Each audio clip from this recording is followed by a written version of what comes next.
7 തവണ കർത്താവിന്റെ രക്തം ഭൂമിയിൽ വീണു. 7 മേഖലകളിൽ കർത്താവ് നിന്നെ രക്ഷിച്ചെടുക്കുന്നു. ചേർന്ന് പറഞ്ഞേ ഹല്ലേലൂയ.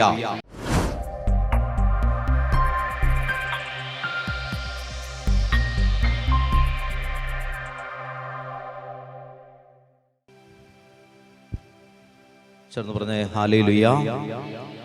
പ്രിയപ്പെട്ടവരെ, നമ്മൾ ഇന്നത്തെ ഈ ദിവസം പ്രത്യേകമായി വളരെ ഒരുക്കത്തോടു കൂടി നമ്മളായിരിക്കുകയാണ്. അപ്പോൾ ഇന്ന് കർത്താവ് നമുക്ക് വലിയ ദൈവകൃപകൾ, പ്രത്യേകിച്ച് കർത്താവിൻ്റെ കുരിശിലൂടെ ഒഴുകിയ തിരുരക്തത്തിൻ്റെ അഭിഷേകം നമുക്ക് പ്രത്യേകം നൽകുന്ന ദിവസമാണ്. ചേർന്ന് പറഞ്ഞേ ഹല്ലേലൂയ. അപ്പം അതുകൊണ്ട് നിങ്ങൾ ഈ ധ്യാനത്തിൻ്റെ ആദ്യ അവസാനം, അപ്പോൾ ഇതൊരു ധ്യാനം എന്നുള്ളതിനേക്കാൾ ഉപരി നമ്മൾ കർത്താവിൻ്റെ കുരിശുമരണത്തെപ്പറ്റി, ഞാൻ പറയുന്നത് കേൾക്കാമോ? കുരിശുമരണത്തെപ്പറ്റി, പീഡാനുഭവത്തെപ്പറ്റി ഏറ്റവും അടുത്ത് ധ്യാനിക്കുന്ന സമയമാണ്. അപ്പോൾ വളരെ ശ്രദ്ധയോടുകൂടി നിങ്ങൾ ഈ ശുശ്രൂഷയിൽ സംബന്ധിക്കണം. അപ്പം നമുക്ക് വളരെ ദൈവാനുഗ്രഹങ്ങൾ ഈ ശുശ്രൂഷയിൽ സംബന്ധിച്ചു എന്നൊരു കാരണം കൊണ്ട് തന്നെ നിങ്ങൾക്കത് മനസ്സിലാകും. ആ സംബന്ധിച്ചു എന്നൊരു കാരണം കൊണ്ട് തന്നെ കർത്താവ് നിങ്ങളെ പ്രത്യേകം അനുഗ്രഹിക്കും. ചേർന്ന് പറഞ്ഞേ ഹല്ലേലൂയ. അപ്പോൾ നമ്മൾ കഴിഞ്ഞ വെള്ളിയാഴ്ചകളിൽ ഒരാമുഖം ഇന്നത്തെ ശുശ്രൂഷയ്ക്ക് വേണ്ടി ഇട്ടിരുന്നു. എന്തായിരുന്നു നമ്മൾ കണ്ടിരുന്നത്? കർത്താവിൻ്റെ രക്തത്തെ പറ്റിയാണ്. ചേർന്ന് പറഞ്ഞേ ഹല്ലേലൂയ. അപ്പോൾ ഇന്നത്തെ നമ്മുടെ ശുശ്രൂഷയ്ക്ക് നമ്മൾ ചിന്തിക്കാൻ പോകുന്ന വിഷയം ഇതാണ്: കർത്താവിൻ്റെ രക്തം എനിക്ക് വേണ്ടി എന്തു ചെയ്തു എന്നാണ്. കർത്താവിൻ്റെ രക്തം എനിക്ക് വേണ്ടി എന്തു ചെയ്തു? അപ്പോൾ ഞാൻ കുറേ വചനങ്ങളൊക്കെ പറയും. നിങ്ങളെ ബൈബിൾ ഉള്ളവർ ബൈബിൾ എടുത്ത് വായിക്കണം. ബൈബിൾ നിർബന്ധമാണ്. ബൈബിൾ എടുത്ത് വായിക്കണം. എന്നാലേ ആ രക്തത്തിൻ്റെ കൃപ, ഈ രക്തം ഒഴുകുമ്പോൾ പിടിക്കുവാൻ നമുക്കൊരു പാത്രം ഉണ്ടായിരിക്കണം. ചേർന്ന് പറഞ്ഞേ ഹല്ലേലൂയ. അല്ലേ? അങ്ങനെ ഒഴുകുന്ന സമയത്ത് പൈപ്പ് തുറന്നു വെച്ചിട്ട് വെള്ളം വരണമെന്ന് പറഞ്ഞാൽ നടക്കില്ല. അതിനടിയിൽ വെക്കാൻ ഒരു പാത്രം ഉണ്ടാകണം. എന്ന് പറഞ്ഞാൽ നമ്മുടെ ഒരു സമർപ്പണം ഉണ്ടാകണം. അല്ലാതെ നമ്മൾ കുറേ നേരം കേട്ടു, ഞാനിവിടെ കുറേ നേരം കേട്ടു, ഇതെല്ലാം മനസ്സിലായി എന്ന് വിചാരിച്ച് പോകരുത്. ആർക്കും ഇത് മനസ്സിലാവില്ല. എന്ന് പറഞ്ഞാൽ അത്രയും ദൈവകൃപയിൽ നമ്മൾ ഇരുന്നാൽ മാത്രമേ നമുക്ക് എന്തെങ്കിലും ചില കാര്യങ്ങൾ മനസ്സിലാക്കാൻ സാധിക്കുകയുള്ളൂ. കർത്താവിൻ്റെ രക്തമാണ് നമ്മുടെ വിഷയം. ചേർന്ന് പറഞ്ഞേ ഹല്ലേലൂയ. മർക്കോസിന്റെ സുവിശേഷം 10-ാം അധ്യായം 32 മുതലുള്ള തിരുവചനങ്ങൾ വായിച്ചോ. അവർ, ഉറക്കെ വായിക്കണം, ജെറുസലേമിലേക്കുള്ള വഴിയെ നടന്നു പോവുകയായിരുന്നു. യേശു അവരുടെ മുമ്പിൽ നടന്നിരുന്നു. അവർ വിസ്മയിച്ചു. അനുയാത്ര ചെയ്തിരുന്നവർ ഭയപ്പെടുകയും ചെയ്തു. അവൻ 12 പേരെയും അടുത്തു വിളിച്ച് തനിക്ക് സംഭവിക്കാനിരിക്കുന്ന കാര്യങ്ങൾ പറയാൻ തുടങ്ങി. ഇതാ, നമ്മൾ ജെറുസലേമിലേക്ക് പോകുന്നു. മനുഷ്യപുത്രൻ പ്രധാന പുരോഹിതന്മാർക്കും നിയമജ്ഞർക്കും ഏൽപ്പിക്കപ്പെടും. അവർ അവനെ മരണത്തിന് വിധിക്കുകയും വിജാതികർക്ക് ഏൽപ്പിച്ചു കൊടുക്കുകയും ചെയ്യും. അവർ അവനെ പരിഹസിക്കുകയും അവന്റെ മേൽ തുപ്പുകയും അവനെ പ്രഹരിക്കുകയും വധിക്കുകയും ചെയ്യും. 3 ദിവസത്തിന് ശേഷം അവൻ ഉയർത്തെഴുന്നേൽക്കും. ചേർന്ന് പറഞ്ഞേ ഹല്ലേലൂയ. അപ്പോ ശ്രദ്ധിക്കുക, ഇതൊരു യാത്രയാണ്. മർക്കോസിന്റെ സുവിശേഷത്തിലും ലൂക്കാ സുവിശേഷത്തിലും ഒക്കെ കർത്താവ് ഈ ആഴ്ചയിൽ, അതായത് പീഡാനുഭവത്തിന് ഏതാനും ദിവസങ്ങൾക്ക് മുൻപ് ഒരു യാത്ര നടത്തുകയാണ്. ആ യാത്രയ്ക്ക് നമ്മൾ പറയുന്ന പേര് ജെറുസലേമിലേക്കുള്ള യാത്ര എന്നാണ്. ദ വേ ടു ജെറുസലേം എന്നാണ് ജെറുസലേമിലേക്കുള്ള യാത്ര. അപ്പോൾ കർത്താവ് ജെറുസലേമിലേക്ക് യാത്ര പോവുകയാണ്. എന്തിനാണ് കർത്താവ് ജെറുസലേമിലേക്ക് പോകുന്നത്? എന്തിനു വേണ്ടിയാണ് പോകുന്നത്? ഈ ആഴ്ചയിൽ കർത്താവ് ജെറുസലേമിലേക്ക് പോയി. അടുത്ത ഞായറാഴ്ച അല്ലെ, ഓശാന, കർത്താവ് ജെറുസലേമിലേക്ക് രാജകീയമായി പ്രവേശിക്കും. അപ്പൊ ഈ ഞായറാഴ്ച ഓശാനയാണ്. കർത്താവ് ജെറുസലേമിൽ എത്തിയിട്ട് അല്ലെ, ഇപ്പൊ ജെറുസലേമിലേക്ക് പൊക്കൊണ്ടിരിക്കുകയാണ്. ഗലീലായിൽ നിന്ന് കർത്താവ് എങ്ങോട്ട് പൊക്കൊണ്ടിരിക്കുകയാണ്? ജെറുസലേമിലേക്ക്. അതാണ് ഞാൻ വായിച്ചത്. അവൻ ജെറുസലേമിലേക്കുള്ള വഴിയെ നടന്നു പോവുകയായിരുന്നു. എങ്ങനെയാണ് പോകുന്നത്? നടന്നാണ് പോകുന്നത്. ട്രെയിനിലോ കാറിലോ അല്ല, നടന്നാണ് പോകുന്നത്. അപ്പോ കർത്താവ് ജെറുസലേമിലേക്ക് നടന്നു പോവുകയാണ്. എന്നാണ് ജെറുസലേമിൽ ചെല്ലുന്നത്? ഓശാന ഞായറാഴ്ചയാണ് ചെല്ലുന്നത് അല്ലേ? അവൻ കുരുത്തോല കൈകളും ഏന്തി രാജകീയമായി അവൻ ജെറുസലേമിലേക്കുള്ള വഴിയെ സമീപിക്കുകയായിരുന്നു. ബെത്ഫഗെ എന്ന് പറയുന്ന സ്ഥലത്തെത്തിയപ്പോൾ അവൻ പറഞ്ഞു, നിങ്ങൾ എതിരെ കാണുന്ന ഗ്രാമത്തിലേക്ക് പോകുവിൻ. ഇതുവരെ ആരും കയറിയിട്ടില്ലാത്ത ഒരു കഴുതക്കുട്ടിയെ നിങ്ങൾ കാണും. നിങ്ങൾ അതിനെ അഴിച്ചുകൊണ്ട് വരണം. അപ്പോൾ അവർ ചോദിക്കും, എന്തിനാണ്? കർത്താവിന് അതിനെ കൊണ്ട് ആവശ്യമുണ്ട്. ഓർക്കുന്നുണ്ടോ? ഇതാണ് നമ്മൾ ഓശാനയ്ക്ക് വായിക്കുന്നത്. അപ്പൊ നിങ്ങൾ അന്ന് ഓർത്തോണം, അവർ ജെറുസലേമിനെ സമീപിക്കുകയായിരുന്നു എന്ന് പറഞ്ഞിട്ടാണ് ഓശാന തുടങ്ങുന്നത്. അപ്പോൾ ഇപ്പോൾ കർത്താവ് എങ്ങോട്ട് എങ്ങോട്ട് പൊക്കൊണ്ടിരിക്കുന്നത് മനസ്സിലാക്കണം. എങ്ങോട്ട് പൊക്കൊണ്ടിരിക്കുകയാണ്? ജെറുസലേമിലേക്ക്. എങ്ങോട്ടാണ് പോകുന്നത്?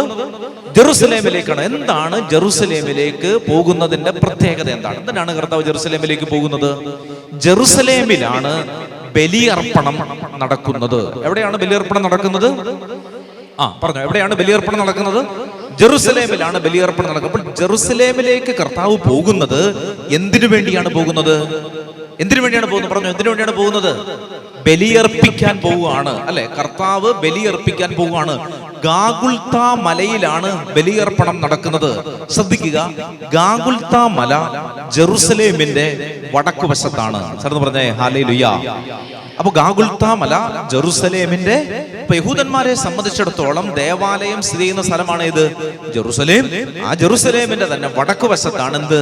ഗാഗുൽത്ത. ജെറുസലേം നഗരത്തിന്റെ കവാടത്തിന് തൊട്ടുപുറത്ത് ആ നഗരത്തിലെ മുഴുവൻ വേസ്റ്റുകളും മുഴുവൻ മാലിന്യങ്ങളും ഡംപ് ചെയ്തിരുന്ന മാലിന്യ കൂമ്പാരത്തിന്റെ പേരാണ് ഗാഗുൽത്ത മല. ചേർന്ന് പറഞ്ഞേ ഹല്ലേലൂയ. മനസ്സിലാവുന്നുണ്ടോ? അവിടെയാണ് ഈ കർത്താവിനെ ഇവർ കുരിശിൽ തറക്കുന്നത്. അപ്പോ ഈ ജെറുസലേമിന്റെ കർത്താവ് ഇങ്ങനെ പോവുകയാണ്. അപ്പൊ എന്തിനാണ് പോകുന്നത്? ബലിയർപ്പിക്കാൻ പോകണം. പെസഹ തിരുനാൾ അടുത്തു വരികയാണ്, അല്ലെ? പെസഹ തിരുനാൾ അടുത്തു വരുമ്പോൾ എല്ലാ യഹൂദരും എവിടെ ചെല്ലണം? ജെറുസലേമിൽ ചെന്ന് അവർ കർത്താവിന് ബലിയർപ്പിക്കണം എന്നുള്ള ഒരു നിയമമാണ്. അപ്പൊ അത് അങ്ങനെ ബലിയർപ്പിക്കാൻ വേണ്ടിയിട്ടാണ് കർത്താവ് ജെറുസലേമിലേക്ക് പോകുന്നത്. അപ്പൊ അവർ ജെറുസലേം എങ്ങോട്ടാണ് പോകുന്നത് എന്നുള്ളത് കൃത്യമായല്ലോ. എങ്ങോട്ടാണ് പോകുന്നത്? അല്ലെ, പോകുന്ന വഴി, അല്ലെ? വണ്ടിക്കകത്ത് കയറി സ്റ്റാർട്ട് ചെയ്തിട്ടല്ല എങ്ങോട്ടായിരുന്നു പോകേണ്ടത് എന്ന് ആലോചിക്കുന്നത്. എങ്ങോട്ടാണ് പോകേണ്ടതെന്ന് ആലോചിച്ചിട്ട് വേണം വണ്ടിക്കകത്ത് കയറാൻ. അപ്പൊ എങ്ങോട്ടാണ് നമ്മൾ പോകുന്നത്? ജെറുസലേമിലേക്കാണ്. മറന്നു പോകരുത്. ജെറുസലേമിലേക്കുള്ള വഴിയെ നടന്നു പോവുകയായിരുന്നു. അടുത്തത്, യേശു അവരുടെ മുമ്പിൽ നടന്നിരുന്നു. ആരാണ് ഈ യാത്രയുടെ മുമ്പിൽ നടക്കുന്നത്? യേശുവാണ്. രണ്ട് കാര്യങ്ങളാണ് ഞാൻ പറഞ്ഞത്. ഒന്ന്, എങ്ങോട്ടാണ് പോകുന്നത്? ജെറുസലേമിൽ. രണ്ട്, ആരാണ് ഇതിന്റെ മുമ്പിൽ? ഇതിന്റെ ലീഡർ ആരാണ്? ഈ യാത്രയുടെ ക്യാപ്റ്റൻ ആരാണ്? യേശുവാണ്. ഓക്കെ, അത്രയും മനസ്സിലായി. യേശു അവരുടെ മുമ്പിൽ നടന്നിരുന്നു. അടുത്തത്, കൂടെ ഉണ്ടായിരുന്ന ആളുകൾ എന്ത് ചെയ്തു? അവർ വിസ്മയിച്ചു. എന്തിനാണ് അവർ വിസ്മയിച്ചത്? പലതവണ ജെറുസലേമിൽ പോയിട്ടുണ്ട്, അല്ലെ? കർത്താവ് പലതവണ ജെറുസലേമിൽ പോയിട്ടുണ്ട്. പക്ഷെ ഈ യാത്രയ്ക്ക് ഒരു പ്രത്യേകതയുണ്ട്. നമ്മൾ താഴോട്ട് കാണും.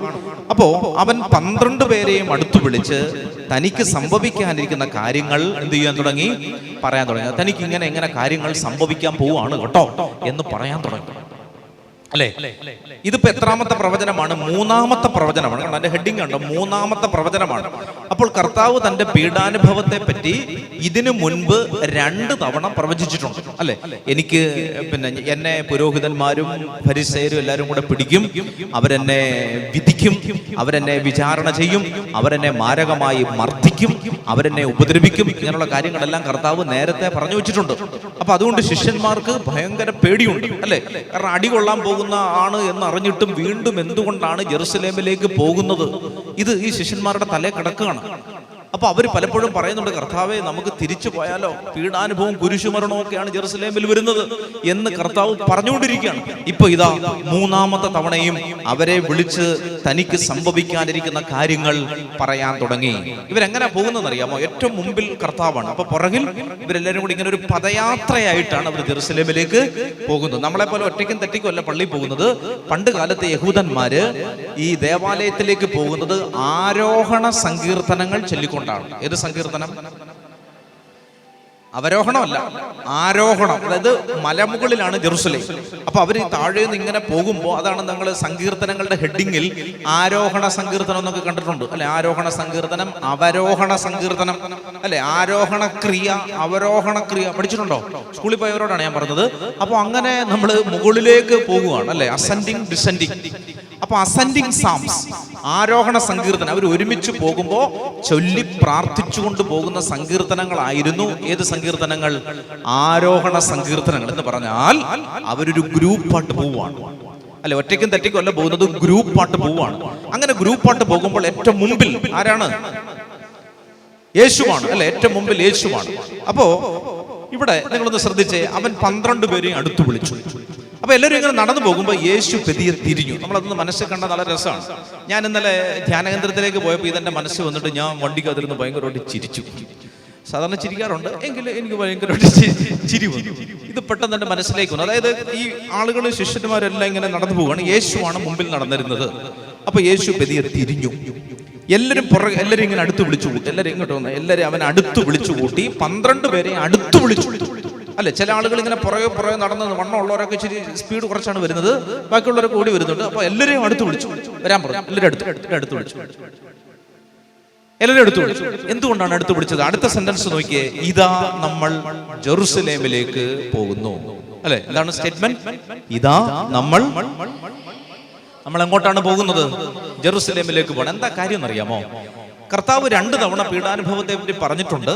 അവൻ എന്നിട്ടും ജെറുസലേമിലേക്ക് പൊക്കോണ്ടിരിക്കുകയാണ്. ജെറുസലേമിന്റെ കൂടാരം ആകാശത്ത് ഇങ്ങനെ അടുത്തടുത്ത് കാണുന്തോറും, ജെറുസലേം ദേവാലയത്തിന്റെ മുകളിലെ കൂടാരം അടുത്തടുത്ത് കാണുന്തോറും ശിഷ്യന്മാരുടെ ഉള്ളിൽ ഒരു പേടി ഇങ്ങനെ വരുന്നുണ്ട്. അല്ലെ, കർത്താവ് മുമ്പിൽ ഇങ്ങനെ രാജാവിനെ പോലെ നടക്കുകയാണ്. പുറകിൽ ഒരു പിറുപിറുക്കൽ കേൾക്കാം. അതായത് എന്തിനാണ് ഇയാൾ ഇങ്ങോട്ട് പോകുന്നത്? അടികൊള്ളൂ എന്ന് അറിഞ്ഞിട്ട് വീണ്ടും ആ വഴിയെ പോകേണ്ട ആവശ്യമുണ്ടോ? അപ്പൊ ഇടയ്ക്കിടയ്ക്ക് അവർ കർത്താവിനെ ഇങ്ങനെ പെരിയെ തോണ്ടുന്നുണ്ട്. രക്തസ്രാവക്കാരി സ്ത്രീ തോണ്ടിയതുപോലെ അവർ ഇടയ്ക്കിടയ്ക്ക് തോന്നുന്നുണ്ട്, കർത്താവെ, നമ്മൾ ജെറുസലേമിലേക്കാണോ പോകുന്നത്? ജെറുസലേമിലേക്ക് പോകണം, നമുക്ക് കാനായിലേക്ക് പോയി ഇച്ചിരി വീഞ്ഞു കുടിച്ചാലോ? ഇങ്ങനെ പല കാര്യങ്ങൾ ഈ ശിഷ്യന്മാർ എന്ത് ചെയ്യുന്നുണ്ട്? യേശുവിനെ പിന്തിരിപ്പിക്കാൻ വേണ്ടി ശ്രമിക്കുന്നുണ്ട്. അല്ലെ, പത്രോസ് ഒരിക്കൽ എന്ത് ചെയ്തു? കർത്താവിന്റെ മുമ്പിലേക്ക് കയറി നിന്നിട്ട് പറഞ്ഞു, കർത്താവെ, നിനക്ക് ഈ കുരിശുമരണം സംഭവിക്കാതിരിക്കട്ടെ. കർത്താവ് പറഞ്ഞു, നീ ആളാ യഥാർത്ഥ സ്നേഹിതൻ, എന്നാലും നിനക്ക് തോന്നിയല്ലോ, ഈ കൂട്ടത്തിലുള്ള ഒരുത്തനും തോന്നിയില്ലല്ലോ ഇത് പറയാൻ എന്നാണോ പറഞ്ഞത്? അല്ല, കർത്താവ് പറഞ്ഞു, സാത്താനെ, അല്ലെ, സാത്താനെ എന്റെ മുമ്പിൽ നിന്ന് മാറി. അല്ലെ, കർത്താവ് മുമ്പിൽ നിൽക്കണം, അവന്റെ മുമ്പിലേക്ക് കയറി നിന്നിട്ടാണ് പറഞ്ഞത്, എന്റെ മുമ്പിൽ നിന്ന് മാറി ഈ വഴിയുടെ ഏറ്റവും പിറകിൽ പോയി നിൽക്കുക. ചേർന്ന് പറഞ്ഞേ ഹല്ലേലൂയ. അല്ല, ഇതൊന്നും നിനക്ക് സംഭവിക്കാതിരിക്കട്ടെ എന്ന് പത്രോസ് പറഞ്ഞു. അപ്പൊ കർത്താവ് പറയുകയാണ്, സാത്താനെ എന്റെ മുമ്പിൽ നിന്ന് മാറി പോടാ. മനസ്സിലാവുന്നുണ്ട്? ഇവരിങ്ങനെ യാത്ര ചെയ്തുകൊണ്ടിരിക്കുകയാണ്, ഒരു ഗ്രൂപ്പായിട്ട് പോവാണ്, ഇങ്ങനെ ആളുകൾ ഇങ്ങനെ ലൈനായിട്ട് പോകണം, ഒരു പ്രൊസഷനായിട്ട് പോവാണ്. അപ്പൊ കർത്താവിനോട് പറഞ്ഞു, നീ എന്റെ തൊട്ട് പുറകെ നിന്നല്ലേ, നീ ഏറ്റവും പുറകെ പോയി നിൽക്കാൻ പറഞ്ഞു. മനസ്സിലായി? ഏറ്റവും പുറകെ പോയി നോക്കണം, കണ്ടേക്കരുത്, തന്നെ പരിസരത്ത് കണ്ടേക്കരുത്. അങ്ങനെ കർത്താവ് എന്ത് ചെയ്തു? പത്രോസിനെ മാറ്റം നമ്മൾ കാണുന്നുണ്ട്. അപ്പൊ ഈ ശിഷ്യന്മാർക്ക് ഭയങ്കര സംശയം, ജെറുസലേമിലേക്ക് പോകണോ? അടികൊള്ളൂ എന്ന് പറഞ്ഞു വീണ്ടും അങ്ങോട്ട് പോകണോ? അപ്പൊ ഇവർക്ക് ഭയങ്കര പേടിയായി, ഭയങ്കര ഭയം. അപ്പൊ അവർ ഇടയ്ക്കിടയ്ക്ക് ഇങ്ങനെ അസ്വസ്ഥതയോടെ സംസാരിക്കുന്നുണ്ട്. അപ്പൊ കർത്താവ് ഇത് കേട്ടങ്ങ് മടുത്തു. കർത്താവ് അങ്ങോട്ട് തിരിഞ്ഞിട്ട് എല്ലാവരും അടുത്ത് വിളിച്ചിട്ട് പറഞ്ഞു. അപ്പൊ എല്ലാവരും ഓടി വന്നു. അപ്പൊ പറഞ്ഞു, ഇനി യാത്ര മാറ്റാനായിരിക്കും, അല്ലെ, വണ്ടി മാറ്റി വിടാൻ പോവാണ്, ജെറുസലേമിൽ നിന്ന് മാറാൻ പോവാണെന്ന് വിചാരിച്ചാണ് ശിഷ്യന്മാരെ എല്ലാം വിളിച്ചു കൂട്ടിട്ട് പറഞ്ഞു. എന്താ പറഞ്ഞത്? ഇതാ നമ്മൾ ജെറുസലേമിലേക്ക് പോകുന്നു. ഒരുത്തൻ മാറാൻ പാടില്ല. ഇതാ നമ്മൾ എന്നാണ് പറഞ്ഞത്. ശരിക്കും ഈശോ പറയേണ്ടത് എന്താണ്? ഇതാ ഞാൻ പോകുന്നു, നിനക്ക് ആവശ്യം ഉണ്ടെങ്കിൽ വന്നാൽ മതി എന്നാണ് കർത്താവ് പറയേണ്ടത്. അല്ലെ, യോഹന്നാന്റെ സുവിശേഷം 6-ാം അധ്യായത്തിൽ കേട്ടാ മതി, കർത്താവ് തന്റെ ശരീരമാകുന്ന അപ്പത്തെ പറ്റി സംസാരിക്കുമ്പോൾ കുറെ ആളുകൾക്ക് എന്ത് തോന്നി? അസ്വസ്ഥത തോന്നിയിട്ട് അവർ എഴുന്നേറ്റ് പോയി. അല്ലെ, കൺവെൻഷൻ നടക്കുന്ന സമയത്ത് ഇങ്ങനെ എഴുന്നേറ്റ് പോയി. കുറെ ആളുകൾ ഇങ്ങനെ എഴുന്നേറ്റ് പോയി. ഈ വചനം കഠിനമാണ് എന്ന് പറഞ്ഞ് കുറെ ആളുകൾ എഴുന്നേറ്റ് പോയി. പത്രോസ് വന്നിട്ട് കർത്താവിനോട് പറഞ്ഞു, കർത്താവെ, നല്ലൊരു കൺവെൻഷനാണ്, നല്ല കാണിക്ക കിട്ടേണ്ടതായിരുന്നു, പക്ഷെ കുറെ ആളുകൾ എഴുന്നേറ്റ് പോയി, നല്ല പണക്കാരായിട്ടുള്ള ആളുകളാണ് എഴുന്നേറ്റ് പോയത്, അതുകൊണ്ട് വിഷയം ഒന്ന് മാറ്റാമോ? കർത്താവ് എന്താ പറഞ്ഞത്? നീയും പോകാൻ ആഗ്രഹിക്കുന്നെങ്കിൽ പൊക്കൊള്ളുക. ഇതാണ് കർത്താവിന്റെ രീതി. ആരെങ്കിലും ഒരുത്തൻ ബോധപൂർവ്വം പറയണം എനിക്ക് കർത്താവിനെ വേണ്ട എന്ന് പറഞ്ഞാൽ നിങ്ങൾ വിചാരിക്കരുത് കർത്താവിന്റെ പിന്നാലെ തപ്പി ഇറങ്ങുന്ന ആളാണെന്നൊന്നും വിചാരിക്കരുത്. മനസ്സിലായി? മനുഷ്യന്റെ സ്വാതന്ത്ര്യത്തെ മാനിക്കുന്ന ദൈവമാണ്. ചേർന്ന് പറഞ്ഞേ ഹല്ലേലൂയ. മനസ്സിലാവുന്നുണ്ടോ? മനുഷ്യന്റെ സ്വാതന്ത്ര്യത്തെ മാനിക്കുന്ന ഒരു ദൈവമാണ്. അപ്പോ പത്രോസിനോട് ഈ ശിഷ്യന്മാരെ വരാൻ മടി കാണിക്കുമ്പോ സ്വാഭാവികമായിട്ടും ഈ യേശുവിന്റെ രീതി അനുസരിച്ച് എന്താ ചെയ്യേണ്ടത്? കർത്താവ് എന്താ പറയേണ്ടത്? ഒരു കാര്യം ചെയ്യും, ഞാൻ പൊക്കോളാം, നിങ്ങൾ വരണ്ട എന്നാണ് പറയേണ്ടത്. പക്ഷേ 12 പേരെയും വിളിച്ചു കൂടിയിട്ട് കർത്താവ് എല്ലാവരോടുമായിട്ട് പറഞ്ഞു, തീരുമാനം ഇതാണ്. എന്താണ് തീരുമാനം? ഇതാ നമ്മൾ ജെറുസലേമിലേക്ക്, ഞാൻ ഒറ്റയ്ക്കല്ല പോകുന്നത്, എന്റെ കൂട്ടത്തിൽ നിങ്ങളും ഉണ്ട് എന്ന് പറഞ്ഞാൽ, പ്രിയമുള്ളവരെ ശ്രദ്ധിക്കണേ, വളരെ പെട്ടെന്ന് പറയുകയാണ്, നമ്മൾ ഓരോരുത്തരും കർത്താവിന്റെ പീഡാനുഭവത്തിന്റെ സമയത്ത് കർത്താവിനോടൊപ്പം ഉണ്ടാകണമെന്ന് ആർക്കാഗ്രഹമുണ്ട്? കർത്താവിന് ആഗ്രഹം. അതാണ് എൻ്റെ അർത്ഥം. അതുകൊണ്ടാണ് ഞാൻ ഇന്നലെ ചിരിച്ചത്. മനസ്സിലല്ലേ? നിങ്ങൾ എന്നെ കളിയാക്കിയല്ലോ. എന്തുകൊണ്ടാണ് ഞാൻ ചിരിച്ചത്? നമ്മൾ ഈ കുരിശിന്റെ വഴിയിൽ നിൽക്കണമെന്നും കർത്താവ് കാൽവരിയിൽ മരിക്കുമ്പോൾ ഞാനും നിങ്ങളും അതിന്റെ മുൻപിൽ ഉണ്ടാകണമെന്നും നമ്മളെക്കാൾ കൂടുതലായി ആരാഗ്രഹിക്കുന്നു? പറ, ആരാഗ്രഹിക്കുന്നു? കർത്താവ് ആഗ്രഹിക്കും. മനസ്സിലാവണ്ട? കർത്താവ് അത് ആഗ്രഹിക്കും. അതായത് നമ്മുടെ കുടുംബത്തിന് കുരിശിൽ നിന്ന് ഒഴുകുന്ന രക്തം നഷ്ടപ്പെട്ടു പോകാൻ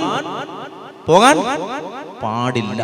അതായത് കുരിശിൽ നിന്നിറങ്ങിയ രക്തം നമുക്ക് കിട്ടണമെന്ന് ആർക്ക് ആഗ്രഹമുണ്ട്?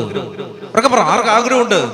നിനക്കാഗ്രഹമില്ലെങ്കിലും നിന്റെ ദൈവത്തിന് ആഗ്രഹമുണ്ട്. ചെറുത് പറഞ്ഞേ ഹല്ലേലൂയ. അങ്ങനെയാണ് ഈ രക്തം നമ്മളുമായിട്ട് ബന്ധപ്പെട്ടിരിക്കുന്നത്. മനസ്സിലാവുന്നുണ്ടോ? അതായത് കുരിശിന്റെ വഴിയിൽ ഞാനും നിങ്ങളും ഉണ്ടാകണമെന്ന് ആർക്കാഗ്രഹമുണ്ട്? യേശുവിന് ആഗ്രഹമുണ്ട്. ചെറുത് പറഞ്ഞേ ഹല്ലേലൂയ. ആർക്കാഗ്രഹമുണ്ട്? യേശുവിന് ആഗ്രഹമുണ്ട്. അപ്പൊ ഇത്ര നിങ്ങൾക്ക് മനസ്സിലായോ? അപ്പൊ ഇതിന്റെ മുൻകൈ എടുക്കുന്നത് ആരാണ്? കർത്താവാണ്. ആരാണ് കുരിശ് ചുമക്കുന്നത്? ആരാണ് കുരിശ് ചുമക്കുന്നത്? ആരാണ് പീഡ സഹിക്കുന്നത്? ആരാണ് 3 ആണികളിന്മേൽ തറയ്ക്കപ്പെട്ടത്? ആരാണ് മരിച്ചത്? നീയാണോ? അല്ല, നീ മുമ്പിൽ നിന്നാ മതി, നീ കൂട്ടത്തിൽ നിന്നാ മതി. ഇതാണ് കർത്താവ്. നീ കുരിശ് ചുമക്കണ്ട, നീ ആണി തറയ്ക്കപ്പെടണ്ട, നീ അടിയേൽക്കണ്ട. കർത്താവ് എല്ലാം ഏറ്റിട്ടുണ്ട്. ശ്രദ്ധിക്കണേ, കർത്താവ് എല്ലാം ഏറ്റിട്ടുണ്ട്. നീ എന്ത് ചെയ്താ മതി? നീ ഇത് കണ്ടോണ്ട് മുമ്പിൽ നിന്നാ മതി. ഇത്രയും ചെയ്യാൻ പറ്റുമോ? ഇത്രയും ചെയ്യണമെന്ന് കർത്താവ് ആഗ്രഹിക്കുന്നു. അപ്പൊ നമ്മൾ ഈ അടുത്ത ആഴ്ചയിൽ പീഡാനുഭവത്തിലേക്ക് കയറുമ്പോൾ നമ്മുടെ മനസ്സിലുണ്ടാകുന്ന പ്രധാനപ്പെട്ട ബോധ്യം ഇതാണ്: നമ്മൾ എങ്ങോട്ട് പോയിക്കൊണ്ടിരിക്കുകയാണ്? ജെറുസലേമിൽ, അല്ലേ? പെസഹ വ്യാഴാഴ്ച, ദുഃഖ വെള്ളിയാഴ്ച, ദുഃഖ ശനിയാഴ്ച, ഈസ്റ്റർ, ഇതെല്ലാം നടക്കുന്ന എവിടെയാണ്? ജെറുസലേമിലാണ്. എന്നിട്ട് കർത്താവ് പറഞ്ഞു, പെന്തക്കോസ്താ ദിനം സമാഗതമാകുന്നത് വരെ നിങ്ങൾ നഗരം വിട്ട് പോകരുത്. ശ്രദ്ധിക്കണം. അപ്പോൾ പെന്തക്കോസ്തി വരെ നമ്മൾ താമസിക്കേണ്ട സ്ഥലത്തിന്റെ പേരാണ് ജെറുസലേം. മനസ്സിലാവുന്നുണ്ടോ? ഒരു സ്ഥലത്തിനൊരു പ്രാധാന്യമുണ്ട് പ്രിയമുള്ളവരെ. ഒരു ദൈവാഭിഷേകം കടന്നു വരുന്നതും ഒരു സ്ഥലവും തമ്മിൽ ബന്ധമുണ്ട്. എന്താണ് ഞാൻ പറഞ്ഞത്? ഒരു ദൈവാഭിഷേകം കടന്നു വരുന്നതും ഒരു സ്ഥലവും തമ്മിൽ എന്തുണ്ട്?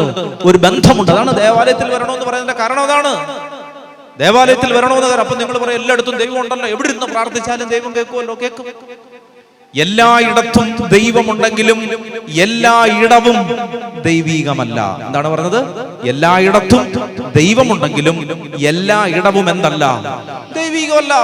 ദൈവീകമല്ല. ദൈവീകമായ സ്ഥലത്തു മാത്രമേ കർത്താവിന്റെ സാന്നിധ്യം നിലനിൽക്കുകയുള്ളൂ. അതാണ് ദേവാലയം. എല്ലായിടത്തും ദൈവമുണ്ടോ? ദൈവമുണ്ട്. അത് 1-ാം ക്ലാസ്സിലെ പുസ്തകത്തിൽ പഠിപ്പിക്കുന്നതാണ്. എല്ലായിടത്തും ദൈവമുണ്ട്. ദൈവം സർവ്വവ്യാപിയാണ്. പള്ളിയുടെ 4 ചുവരുകൾക്കുള്ളിലല്ല. പക്ഷേ എല്ലായിടത്തും ദൈവം ഉണ്ടെങ്കിലും എല്ലായിടവും എന്തല്ല? ദൈവീകമല്ല. കാരണം നമ്മളാണ് അവിടെ താമസിക്കുന്നത്. അപ്പൊ അതുകൊണ്ട് അവിടെ അശുദ്ധി വരാനുള്ള സാധ്യതയുണ്ട്. എല്ലായിടത്തും ദൈവീകമല്ല. അപ്പൊ ദേവാലയത്തിൽ വന്നിരുന്ന് നമ്മൾ പ്രാർത്ഥിക്കുന്നതിന്റെ അർത്ഥം ഇതാണ്: ഈ സ്ഥലത്തേക്ക് നിന്റെ അനുഗ്രഹത്തിനു വേണ്ടി ദൈവം കൽപ്പിച്ചിട്ടിരിക്കുന്ന സ്ഥലത്തിന്റെ പേരാണ് ദേവാലയം. അതുകൊണ്ടാണ് പരമാവധി ദിവസങ്ങൾ, സമയങ്ങൾ നമ്മൾ ദേവാലയവുമായി ബന്ധപ്പെട്ടൊക്കെ നിൽക്കണമെന്ന് പറയുന്നതിന്റെ കാരണം ഇതാണ്. നിങ്ങൾ ബൈബിളിലെ ഏത് ദൈവാനുഭവം നോക്കിയോ, സീനായി മല, കർത്താവ് പറയണം 40 ദിവസം പ്രാർത്ഥിച്ച് പ്രാർത്ഥിച്ച് പ്രാർത്ഥിച്ച് ദൈവം ഇറങ്ങി വരുന്ന മലയാണ് സീനായി മല. കർമ്മല മല, ഏലിയ പ്രാർത്ഥിച്ചപ്പോൾ ആ നാട്ടിൽ വേറെ സ്ഥലമില്ലാഞ്ഞിട്ടാണോ? കർമ്മല മല എന്ന് പറഞ്ഞാൽ അതിന്റെ അർത്ഥം ദൈവത്തിന്റെ മുന്തിരിത്തോട്ടം എന്നാണ്. ആ മുന്തിരിത്തോട്ടത്തിലേക്കാണ്, ദൈവത്തിന്റെ സ്വന്തം സ്ഥലത്തേക്കാണ് ദൈവം ഇറങ്ങി വരുന്നത്. എല്ലാ സംഭവങ്ങളും നടക്കുന്നത് അങ്ങനെയാണ്. ചേർന്ന് പറഞ്ഞേ ഹല്ലേലൂയ. അപ്പൊ ശ്രദ്ധിക്കുക, നമ്മൾ എങ്ങോട്ടാണ് പൊക്കൊണ്ടിരിക്കുന്നത്? ചേച്ചി, നമ്മൾ എങ്ങോട്ടാണ് പൊക്കൊണ്ടിരിക്കുന്നത്? ജെറുസലേമിലേക്ക്.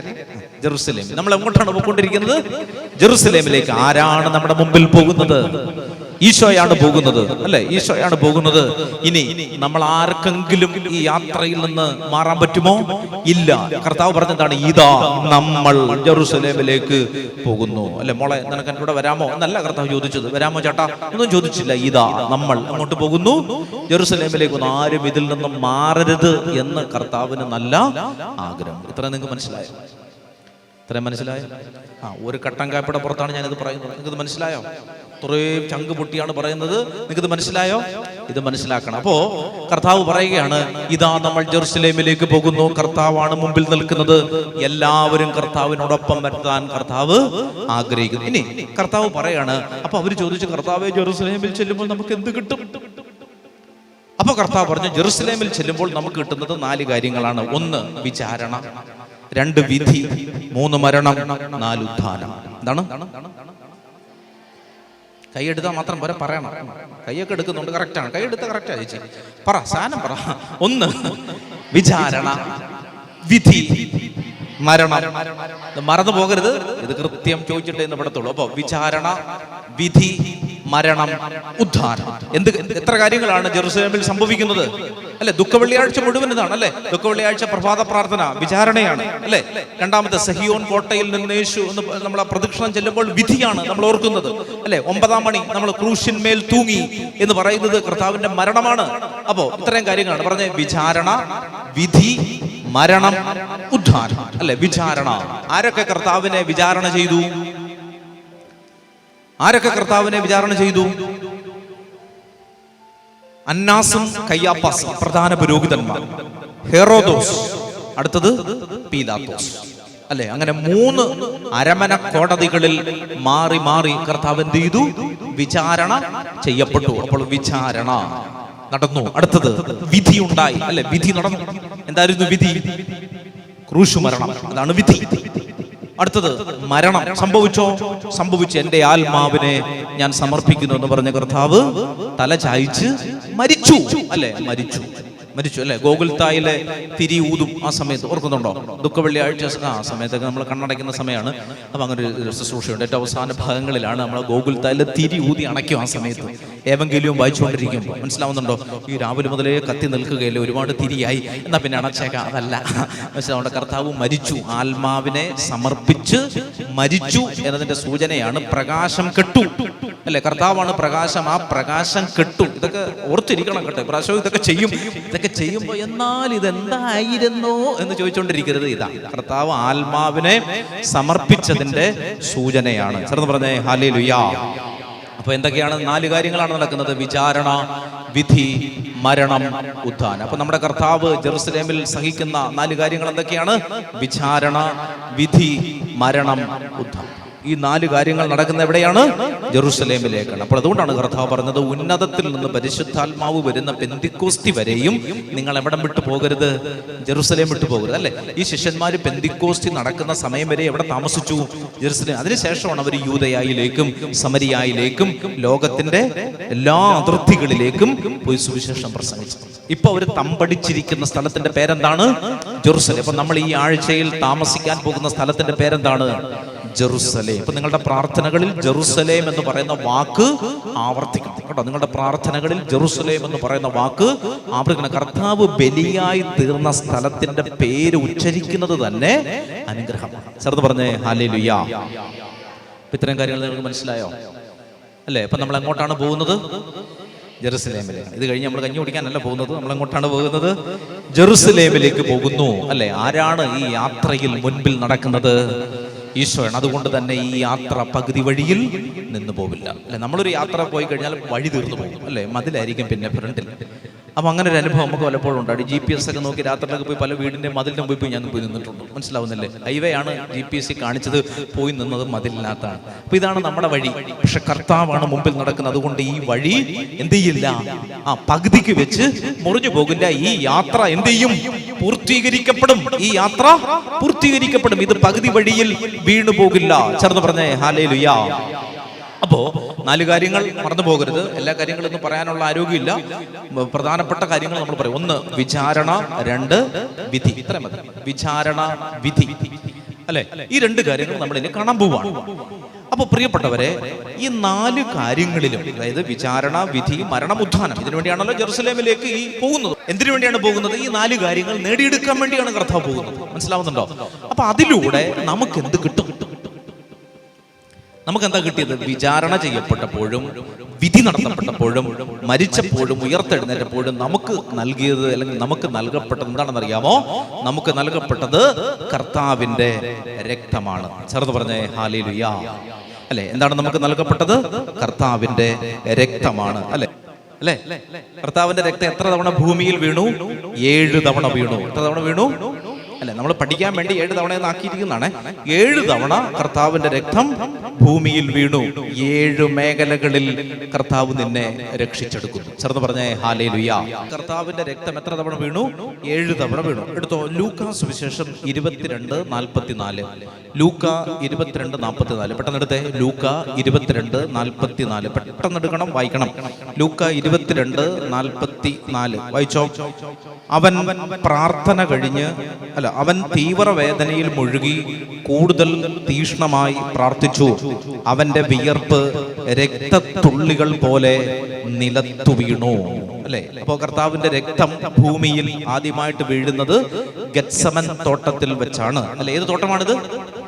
ഗെത്സമൻ തോട്ടത്തിൽ കർത്താവ് മുട്ടിന്മേൽ നിന്ന് പ്രാർത്ഥിക്കുകയാണ് പീഡാനുഭവത്തിന് മുമ്പ്. അറിയാലോ സംഭവം? അറിയാമോ? അറിയാലേ? അപ്പോ ഗെത്സമൻ തോട്ടത്തിൽ കർത്താവ് പ്രാർത്ഥിക്കുകയാണ്. അല്ലെ? പിതാവേ, കഴിയുമെങ്കിൽ ഈ പാനപാത്രം എന്നിൽ നിന്ന് അകന്നു പോകണമേ എന്ന് പറഞ്ഞു മുട്ടിന്മേൽ നിന്ന് തീഷ്ണതയോടെ പ്രാർത്ഥിക്കുമ്പോൾ കർത്താവ് രക്തം എന്ത് ചെയ്തു? വിയർപ്പ് പോലെ പുറത്തേക്ക് ഒഴുകി. അതിനെപ്പറ്റി ഫിസിഷ്യൻസ് പറയുന്നതിനെ പറ്റി, ആരോഗ്യ വകുപ്പിലുള്ള ആളുകൾ പറയുന്നത് ഇങ്ങനെയാണ്: ഒരു മനുഷ്യന്റെ വേദനയുടെ അങ്ങറ്റമാണത്. ഒരു മനുഷ്യന്റെ വേദനയുടെ അങ്ങറ്റമാണ് ഏത്? ഈ രക്തം ഇങ്ങനെ വീഴുന്നു. ഒരു മനുഷ്യന്റെ വേദനയുടെ അങ്ങറ്റം, അതായത് ഒരു മനുഷ്യന് സഹിക്കാവുന്നതിലും കൂടുതൽ വേദന വരുമ്പോൾ അവന്റെ തലയിലുള്ള ഞരമ്പുകൾ ബ്രേക്കാവും, പൊട്ടും. അത് ഭൂമിയിൽ അങ്ങനെ ആർക്കും അങ്ങനെ സാധാരണഗതിയിൽ അങ്ങനെ സംഭവിക്കാറില്ല. നമുക്കിങ്ങനെ തോന്നുന്നു, തല പൊട്ടുന്നത് പോലെയൊക്കെ നമുക്ക് തോന്നുന്നേ ഉള്ളൂ, അല്ലെ? പൊട്ടിയിട്ടുണ്ടോ? പക്ഷെ കർത്താവിന്റെ എന്ത് ചെയ്തു? ഈ ഞരമ്പുകൾ പൊട്ടി. മനസ്സിലാവുന്നുണ്ടോ? അങ്ങനെ കർത്താവിന്റെ രക്തം ഭൂമിയിലേക്ക് വീഴുകയാണ്. വായിച്ചോ, നല്ല കൃപയിൽ വായിച്ച വചനം വായിച്ച. ലൂക്ക 22:44. അവൻ തീവ്രവേദനയിൽ മുഴുകി കൂടുതൽ തീഷ്ണമായി പ്രാർത്ഥിച്ചു.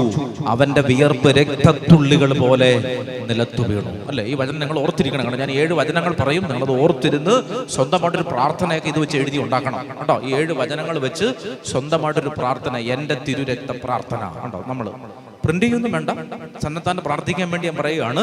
അങ്ങനെ ഒരു കാർഡ് എടുത്തിട്ട് ആ തിരുരക്തത്തിന്റെ പ്രാർത്ഥന 7 വചനമാണ്, 7 വചനങ്ങളാണ്. ഇപ്പൊ ഇവിടുത്തെ വചനം എന്താണ്? അവൻ തീവ്രവേദനയിൽ മുഴുകി കൂടുതൽ തീഷ്ണമായി പ്രാർത്ഥിച്ചു. അവന്റെ വിയർപ്പ് രക്തത്തുള്ളികൾ പോലെ നിലത്തു വീണു. അപ്പോൾ കർത്താവിന്റെ രക്തം എവിടെ വീണു? മണ്ണിൽ വീണു. ചേർന്ന് പറഞ്ഞേ ഹല്ലേലൂയ. ശ്രദ്ധിക്കുക പ്രിയമുള്ളവരെ, എന്തിനാണ് കർത്താവിന്റെ രക്തം നിലത്തു വീണത്? എന്തിനാ വീണത്? അത്ര വിലയില്ലാത്തതാണോ കർത്താവിന്റെ രക്തം? ആണോ? അല്ല, ഏറ്റവും ലോകത്തിലെ ഏറ്റവും വിലപിടിപ്പുള്ളതാണ് കർത്താവിന്റെ രക്തം. ആ രക്തം വിലയില്ലാഞ്ഞിട്ടാണോ നിലത്ത് വീണു? നമ്മൾ നിലത്തേക്ക് ഒരു കാര്യം ഒഴിച്ചു കളയുന്നത് എന്തിനാണ്? ആവശ്യമില്ലാത്തത് കൊണ്ടല്ല. ഒരു പാത്രത്തിൽ കുറെ വെള്ളം വേസ്റ്റ് ആയിട്ടിരുന്നു, നമ്മൾ എവിടെയാണ് ഒഴിക്കുന്നത്? നിലത്തൊഴിച്ചു കളയും. മനസ്സിലാവുന്നില്ലേ? എന്തിനാണ് ഈ രക്തം നിലത്ത് വീണത്? ഉൽപ്പത്തി 3:17 വായിച്ചോ.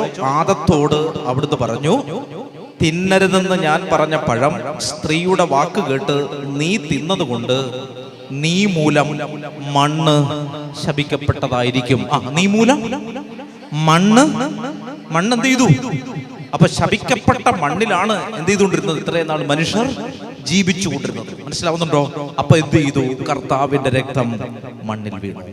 നിങ്ങൾക്ക് ഇതിന്റെ റേഞ്ച് മനസ്സിലാവുന്നുണ്ടോ? മനസ്സിലായോ? എന്തിനാണ് കർത്താവിന്റെ രക്തം നിലത്ത് വീണത്? ഒരു ശാപം കിടപ്പുണ്ട്. എന്തായിരുന്നു ശാപം? നീ മൂലം, അല്ലെ? ആദത്തോട് പറയുകയാണ്, നീ ആ വാക്ക് കേട്ട് എന്ത് ചെയ്തു? നീ തിന്നരുത് എന്ന് പറഞ്ഞ ആ പഴം തിന്നു. നീ മൂലം മണ്ണ്. ആ ശാപം കർത്താവ് കുരിശിൽ അഴിച്ചുവിട്ടു.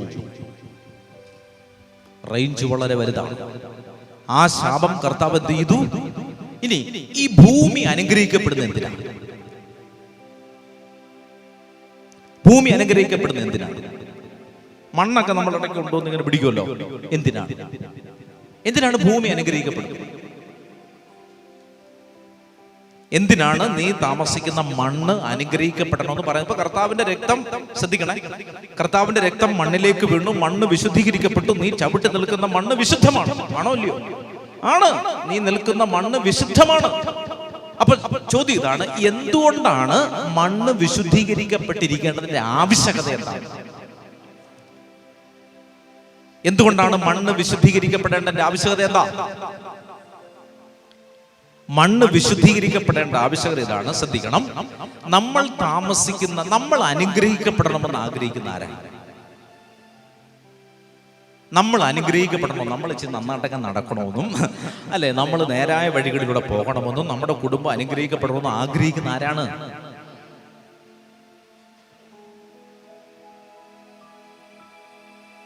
എന്താണ് നിങ്ങളുടെ ഒരു വിലയേറിയ അഭിപ്രായത്തിൽ? നമ്മൾ അനുഗ്രഹിക്കപ്പെടണമെന്ന് ഏറ്റവും കൂടുതൽ ആഗ്രഹിക്കുന്ന ആരാണ്? പറഞ്ഞോ. മാതാപിതാക്കൾ ഇല്ലാത്ത ഒരാളാണ്. മാതാപിതാക്കൾ ചെറുപ്പത്തിലെ തമ്പാനൂർ അമ്മത്തൊട്ടിൽ ഉപേക്ഷിച്ച ആളാണ് ഞാൻ. എനിക്ക് മാതാപിതാക്കളില്ല. അപ്പൊ ചോദ്യം ഇതാണ്, ആരാണ് എനിക്ക് വേണ്ടി ഞാൻ നന്നാകണമെന്ന് ആഗ്രഹിക്കുന്ന ആരാണ്? ദൈവം ആഗ്രഹിക്കും. ദൈവം എല്ലാവരെയും നല്ലവരായിട്ടാണ് സൃഷ്ടിച്ചത് അല്ലെ? എല്ലാം നല്ലതാണ് എന്നാണ് സൃഷ്ടിക്ക് ശേഷം കർത്താവ് പറഞ്ഞത് അല്ലെ? സ്ത്രീയെ സൃഷ്ടിക്കുന്നത് വരെ ഉള്ളേ അത് പറഞ്ഞത്. അത് കഴിഞ്ഞിട്ട് പിന്നെ കർത്താവ് മിണ്ടിയിട്ടില്ല അല്ലെ? അങ്ങനെ ഇതുണ്ടല്ലേ, സ്ത്രീയെ സൃഷ്ടിക്കുന്നത് വരെ കർത്താവ് പറഞ്ഞു എല്ലാം നന്നായിരിക്കുന്നു എന്ന് കർത്താവ് അതുവരെ വളരെ ആവേശത്തോടെ സംസാരിച്ചു. സ്ത്രീയെ സൃഷ്ടിച്ചു കഴിഞ്ഞതിന് ശേഷം പിന്നെ കർത്താവ് ഒന്നും സംസാരിച്ചിട്ടില്ല. കാരണം സ്ത്രീ പിന്നെ സംസാരിക്കാൻ തുടങ്ങി. അവള് വാ അടച്ചിട്ട് വേണമല്ലോ കർത്താവിന് സംസാരിക്കാൻ. അതുകൊണ്ട് പിന്നെ അതിനുശേഷം സ്ത്രീയെ സൃഷ്ടിച്ചതിന് ശേഷം കർത്താവിന് ഒന്നും പറയാൻ ആഗ്രഹമില്ലാഞ്ഞിട്ടല്ല, സമ്മതിക്കുന്നില്ല. അതാണ്. അപ്പൊ പ്രിയപ്പെട്ടവരെ, നമ്മള് രക്ഷപ്പെടണമെന്ന് ഏറ്റവും കൂടുതൽ ആഗ്രഹിക്കുന്നത് ദൈവത്തെ മാലാഖമാരെയൊക്കെ അങ്ങ് മാറ്റി നിർത്ത്, അതവിടെ നിൽക്കട്ടെ. ഏറ്റവും കൂടുതൽ നമ്മളുമായിട്ട് ബന്ധപ്പെട്ട് നമ്മള് രക്ഷിക്കപ്പെടണമെന്നും നമ്മൾ അനുഗ്രഹിക്കപ്പെടണമെന്നും ഏറ്റവും കൂടുതൽ ആഗ്രഹിക്കുന്ന ആരാണെന്ന് അറിയാമോ? റോമാലേഖനം എടുത്തേ. റോമാലേഖനം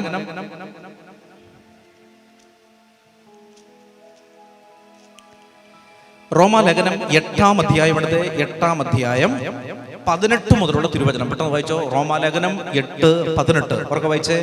നമുക്ക് വെളിപ്പെടാനിരിക്കുന്ന മഹത്വത്തോട് തുലനം ചെയ്യുമ്പോൾ ഇന്നത്തെ കഷ്ടതകൾ നിസ്സാരമാണെന്ന് ഞാൻ കരുതുന്നു. അടുത്ത വചനം വായിച്ചേ. സൃഷ്ടപ്രപഞ്ചം വായിച്ചോ, ഒന്നുകൂടെ വായിച്ചേ. സൃഷ്ടപ്രപഞ്ചം ദൈവമക്കളുടെ വെളിപ്പെടുത്തലിനെ ആകാംക്ഷയോടെ കാത്തിരിക്കുന്നു. ഒന്നുകൂടെ വായിച്ചേ വചനം 8:19 വായിച്ചേ.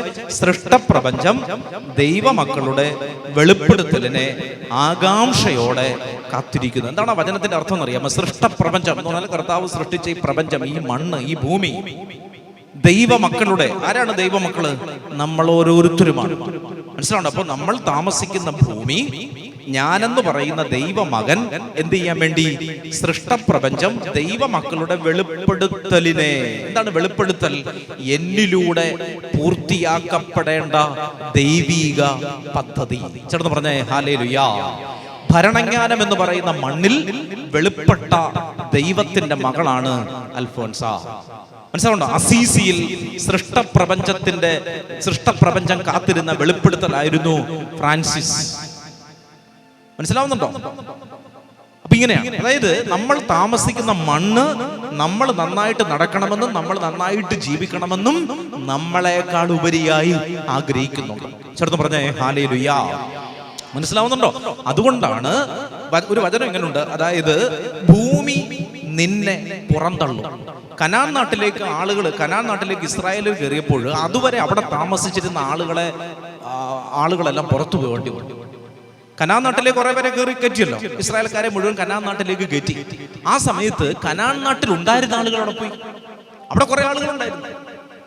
അപ്പൊ പലരും ചോദിക്കുന്നത് കേട്ടിട്ടുണ്ട്. എന്റെ മനസ്സിൽ ഇങ്ങനെ ഒരു സംശയം ഉണ്ടായിട്ടുണ്ട്. അതായത് ഈ കനാൻ നാട്ടിൽ ഉണ്ടായിരുന്ന ആളുകളെ ആട്ടി ഓടിച്ചിട്ട് കർത്താവിന് ഇഷ്ടമുള്ള ഒരു ഗ്രൂപ്പിനെ അവിടെ കൊണ്ടുവെക്കുന്നത് അനീതിയല്ലേ? അവിടെ അത്രയും നാൾ താമസിച്ചുകൊണ്ടിരുന്ന ആളുകളെ തള്ളിക്കളഞ്ഞിട്ട് കനാൻ നാട്ടിലേക്ക് കുറെ ആളുകളെ പുറത്തുനിന്ന് കൊണ്ടുവരികയാണ്. ഈജിപ്തിൽ നിന്ന് കൊണ്ടുവന്ന ആളുകളെ താമസിപ്പിച്ചു. അതിനുത്തരം ബൈബിളിൽ കിടപ്പുണ്ട്. അതായത് കനാൻ നാട്ടിൽ അതുവരെ താമസിച്ചുകൊണ്ടിരുന്ന ആളുകൾ തിന്മ ചെയ്ത് ദൈവത്തിനെതിരായി പ്രവർത്തിച്ച് അതിന്റെ അങ്ങ് അറ്റമെത്തിയപ്പോൾ വചനം പറയുകയാണ്, കനാനിലെ ഭൂമി അതുവരെ അവിടെ താമസിച്ചിരുന്നവരെ പുറന്തള്ളി. കനാൻ നാട്ടിൽ അതുവരെ താമസിച്ചിരുന്ന ആളുകൾ എന്ത് ചെയ്തു? അവര് ചെയ്ത തിന്മ അവരുടെ ജീവിതത്തിൽ ഇങ്ങനെ ഉയർന്നു വന്നത് നിമിത്തം അവർ താമസിച്ചിരുന്ന ഭൂമി അവരെന്ത് ചെയ്തു? പുറന്തള്ളി. കണ്ടോ? അപ്പൊ അതായത് നമ്മളൊരു ദേശത്ത് താമസിക്കും, ഓർത്തിരിക്കണം. നീ ഒരു ദേശത്ത്, നീ ഇപ്പൊ കാരേറ്റ് പ്രദേശത്ത് താമസിക്കുമ്പോൾ നിന്നിലൂടെ ഈ ഭൂമി അനുഗ്രഹിക്കപ്പെടണമെന്ന് കർത്താവ് ആഗ്രഹിക്കുന്നുണ്ട്. നീ അത് ചെയ്യാതെ വരുമ്പോ നിന്റെ തിന്മകൾ വർദ്ധിക്കുമ്പോൾ ഓട്ടോമാറ്റിക്കലി ഈ ഭൂമി നിന്നെ പുറന്തള്ളും. അക്കോർഡിംഗ് ടു ബൈബിൾ ഭൂമി പുറന്തള്ളുന്നില്ല. അതുകൊണ്ട് റോമാലേഖനം 8:19 പറയുകയാണ്, സൃഷ്ടപ്രപഞ്ചം ദൈവമക്കളുടെ വെളിപ്പെടുത്തലിന് ഇവനൊന്ന് വെളിപ്പെട്ട് വരാൻ, ഇവനൊരു വെളിച്ചം കിട്ടാൻ, ഇവനൊരു പ്രകാശമായി മാറാൻ ആഗ്രഹിച്ചുകൊണ്ടിരിക്കുകയാണ്. നീ താമസിക്കുന്ന ഈ മണ്ണ് ആഗ്രഹിച്ചുകൊണ്ടിരിക്കുകയാണ്. ഞാൻ ഈ മേടെ താമസിക്കുമ്പോൾ എന്നിലൂടെയുള്ള ദൈവിക പദ്ധതികൾ പൂർത്തിയാക്കണമെന്നാണ് ഈ മണ്ണ് ആഗ്രഹിച്ചുകൊണ്ടിരിക്കുന്നത്. അത് ഞാൻ ചെയ്യാതെ വരുമ്പോൾ ഓട്ടോമാറ്റിക്കലി ഇവിടെ നിന്ന് ഞാൻ പൊങ്ങും. അപ്പൊ നമ്മൾ അനുഗ്രഹിക്കപ്പെടണമെന്ന് ആഗ്രഹിക്കുന്ന ആരാണ്? നമ്മൾ താമസിക്കുന്ന മണ്ണാണ്. മനസ്സിലാവുണ്ടോ? ദൈവം ആഗ്രഹിക്കുന്നുണ്ട്, ദൈവത്തെ നമുക്ക് മാറ്റി നിർത്താം. അടുത്തത് ആഗ്രഹിക്കുന്നത് നമ്മുടെ മാതാപിതാക്കളൊന്നുമല്ല, നമ്മുടെ സഹോദരങ്ങളൊന്നുമല്ല, അവരെന്തായാലും അല്ലെന്ന് നമുക്കറിയാം. ആരാണ്? നമ്മൾ താമസിക്കുന്ന ഭൂമിയാണ്. നമ്മൾ താമസിക്കുന്ന ഭൂമി നമ്മൾ അനുഗ്രഹിക്കണമെന്ന് ആഗ്രഹിച്ചുകൊണ്ടിരിക്കുകയാണ്. കാരണം എന്താണ്? ഗത്സമൻ തോട്ടത്തിൽ വെച്ച് ഈ ഭൂമിയിലേക്ക് എന്തു വന്നു വീണു? കർത്താവിന്റെ രക്തം വന്നു വീണു. ചേർന്ന് പറഞ്ഞേ ഹല്ലേലൂയാ. മനസ്സിലാവുന്നുണ്ടോ? ആ ഗത്സമന്റെ ഭാഗമാണ് ഈ കാരേറ്റ്, ആ ഗത്സമന്റെ ഭാഗമാണ് മഞ്ഞപ്പാറ, ആ ഗത്സമന്റെ ഭാഗമാണ് ഈ പിരപ്പങ്കോട്. ഈ പ്രദേശം മുഴുവൻ ഈ ഗത്സമൻ തോട്ടത്തിൽ കർത്താവിന്റെ രക്തം നിലത്തു വീണു. കായേനിലൂടെയും ആദത്തിലൂടെയും ഒക്കെ വന്ന പാപങ്ങൾ കർത്താവിന്റെ രക്തം വന്നു വീണതോടുകൂടി വിശുദ്ധീകരിക്കപ്പെട്ടു. അപ്പോൾ ഒന്നാമത് കർത്താവിന്റെ രക്തം വന്നു വീണത് എവിടെയാണ്? മണ്ണിലാണ്. ചേർന്ന് പറഞ്ഞേ ഹല്ലേലൂയാ. അല്ലേ? ആദ്യത്തെ ശാപം എന്തായിരുന്നു?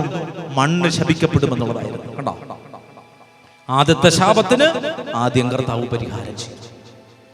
നോക്കണം കർത്താവിന്റെ ബുദ്ധി. നമ്മൾ ഈ ഇതൊക്കെ വായിച്ചു കഴിഞ്ഞുണ്ടല്ലോ നമ്മൾ അന്തം വിടും. ഭയങ്കര ബുദ്ധിമാനായ കർത്താവാണ്. കർത്താവിന്റെ ബുദ്ധിയെ പറ്റി പറഞ്ഞപ്പോൾ നേരത്തെ പറഞ്ഞിട്ടുണ്ട്, കർത്താവിന്റെ പീഡാനുഭവ സമയത്ത് ഒരു യഹൂദൻ, നല്ല ഒരു യഹൂദൻ മരിച്ചു കഴിഞ്ഞാൽ അനേക തവണ സുഗന്ധലേപനം പൂശിയാണ് എന്ത് ചെയ്യുന്നത്? അടക്കുന്നത്. അല്ലെ? അത് ഒരാളുടെ മാന്യതയുടെ ഭാഗമാണ്. അല്ലെ? മാന്യമായ ഒരു ശവസംസ്കാരം കൊടുക്കുക എന്ന് പറഞ്ഞാൽ ഈ മരിച്ച ആളിന്റെ ശരീരത്തിൽ അയാളുടെ സ്ഥാനമാനങ്ങൾക്കനുസരിച്ച് സുഗന്ധലേപനം 5, 6, 7 ലെയർ സുഗന്ധലേപനം ഇങ്ങനെ പൂശി കർത്താവ് മരിച്ച സമയത്ത് എന്ത് ചെയ്തു? കുരിശിൽ നിന്ന് ഇറക്കിയപ്പോൾ പിറ്റേന്ന് ശാപതമാണ്. അതുകൊണ്ട് ശരീരങ്ങൾ കുരിശിൽ കിടക്കാൻ പാടില്ലെന്ന് യഹൂദന്മാർ തീരുമാനിച്ചു. അവർ പെട്ടെന്ന് ശരീരത്തെ ഇറക്കി. സാപത്ത് ആരംഭിക്കാൻ പോവുകയാണ്, അതിനു മുമ്പിട്ട് അടക്കണം. അവരെന്ത് ചെയ്തു? പെട്ടെന്ന് തന്നെ അരിമത്ഥ്യക്കാരൻ യൗസേപ്പിന്റെ കല്ലറയിലേക്ക് കർത്താവിന്റെ ശരീരം അടക്കുകയാണ്. ശ്രദ്ധിക്കണം, ആ സമയത്ത് അധികം സമയം കിട്ടിയിട്ടില്ല സുഗന്ധ ലേപനം പൂശാനായിട്ട്. അപ്പൊ എന്ത് ചെയ്തെന്നറിയാമോ? കർത്താവ് അതിബുദ്ധിമാനായതുകൊണ്ട് തിങ്കൾ ചൊവ്വ ദിവസങ്ങളിൽ ഒരു സ്ത്രീ കർത്താവിന്റെ അടുത്തേക്ക് വരുന്നുണ്ട്. ആരാണ്? നർദീൻ തൈലവുമായിട്ട് ഒരു സ്ത്രീ വരുന്നുണ്ട് കർത്താവ് ജീവിച്ചിരിക്കുന്ന സമയത്ത്. എന്നിട്ട് അവൾ എന്ത് ചെയ്തു? ആ നർദീൻ തൈലം മുഴുവൻ പൊട്ടിച്ച് കർത്താവിന്റെ ശരീരത്തിൽ സുഗന്ധ ലേപനം പൂശി. ആ സമയത്ത് പലരും കുറ്റപ്പെടുത്തുന്നുണ്ട്, ഇത് 300 ദനാറയ്ക്ക് വിറ്റ് ദരിദ്രർക്ക് കൊടുക്കാമായിരുന്നില്ലേ? അപ്പോ കർത്താവ് പറഞ്ഞ മറുപടി എന്താണ്? നിങ്ങൾ അവളെ വിഷമിപ്പിക്കരുത്, അവൾ എൻ്റെ ശവസംസ്കാരത്തിനായി ഇത് മുൻകൂട്ടി ചെയ്താണ്. അതാണ് ബുദ്ധി. നമ്മളെ പോലല്ല. ഉണ്ടോ ഈ സഹനങ്ങൾ, ഈ കുരിശുമരണം മുഴുവൻ കർത്താവ് പ്ലാൻ ചെയ്തു വെച്ചിരിക്കുന്നത് ഭയങ്കര ബുദ്ധിശാലിതയോടുകൂടിയാണ്. ചെറുത് പറഞ്ഞേ ഹല്ലേലൂയാ. അല്ലേ? നമ്മളിതിന് കർത്താവിന്റെ വേറെ കുറെ ബുദ്ധികളുണ്ട്. അതിനെപ്പറ്റി നമ്മൾ പെസഹ വ്യാഴാഴ്ച ആയുസുണ്ടെങ്കിൽ കാണും. അപ്പോൾ ഭയങ്കര ബുദ്ധിമാനാണ്. മനസ്സിലാവുന്നുണ്ട്? അതാണ് നമുക്ക് ഈ കർത്താവിനെ മനസ്സിലാക്കാൻ വലിയ പാട്. നമ്മുടെ ഒരു റേഞ്ചിലൊന്നും നിൽക്കുന്ന ഒരാളല്ല, അല്ല എങ്കിലും പാവം ആയതുകൊണ്ട് നമ്മൾ വിളിക്കുമ്പോൾ ഇറങ്ങി വരുന്നേ ഉള്ളൂ. മനസ്സിലാവുന്നുണ്ടോ? ചെറുത് പറഞ്ഞേ ഹല്ലേലൂയാ. അപ്പൊ ശ്രദ്ധിച്ചേ, ഒന്നാമത്തെ സംഭവം എന്താണ്? കർത്താവിന്റെ രക്തം എവിടെ വീണു? മണ്ണിൽ വീണു, ഗെത്സമൻ തോട്ടത്തിൽ വീണു. ഇനി രണ്ടാമത് മത്തായി സുവിശേഷം 27:30 എടുത്തേ. മത്തായി സുവിശേഷം 27:30. ഞാൻ പറയുന്നത് നിങ്ങൾക്ക് മനസ്സിലാകുന്നുണ്ടോ? മത്തായി സുവിശേഷം പറഞ്ഞതല്ല, അല്ലാതെ കാര്യങ്ങൾ പറയുന്നത് മനസ്സിലാവുന്നുണ്ടോ? മത്തായി സുവിശേഷം 27-ാം അധ്യായം 30. ഇതൊക്കെ നല്ലതുപോലെ മനസ്സിലാക്കിയിട്ട് വേണം ഓശാന മുതൽ ആളുകൾ പള്ളിയിൽ നിൽക്കാൻ. വെറുതെ പുസ്തകം പിടിച്ച് നിൽക്കരുത്. ഇതൊക്കെയാണ് സംഭവിക്കുന്നത്, അല്ലെ? മത്തായി 27:30 വായിച്ചോ. അവർ അവന്റെ മേൽ തുപ്പുകയും ഞാങ്ങണ എടുത്ത് അവന്റെ ശിരസിൽ അടിക്കുകയും ചെയ്തു. അല്ലെ? ശ്രദ്ധിക്കേ, അവൻ എന്ത് ചെയ്തു? ഈ അവർ കർത്താവിനെ തുപ്പുകയും ഞാങ്ങണ എടുത്ത് കർത്താവിൻ്റെ നെറ്റിയിൽ അടിക്കുകയും ചെയ്തു. 30 അവർ അവൻ്റെ മേൽ തുപ്പുകയും ഞാങ്ങണ എടുത്ത് അവൻ്റെ ശിരസിൽ അടിക്കുകയും ചെയ്തു. ചേർന്ന് പറഞ്ഞേ ഹല്ലേലൂയ. അപ്പൊ അവരെന്ത് ചെയ്തു? ഞാങ്ങണ എടുത്ത് കർത്താവിൻ്റെ ശിരസിൽ അടിച്ചു.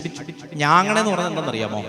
ഞാങ്ങണ ഞാൻ മനസ്സിലാക്കിയെടുത്തോളം ഈ ഞാങ്ങണ എന്ന് പറയുന്നത് ഈ ഒരു എന്താണ്, ചാട്ട പോലത്തെ ഒരു സാധനമാണ് അല്ലേ?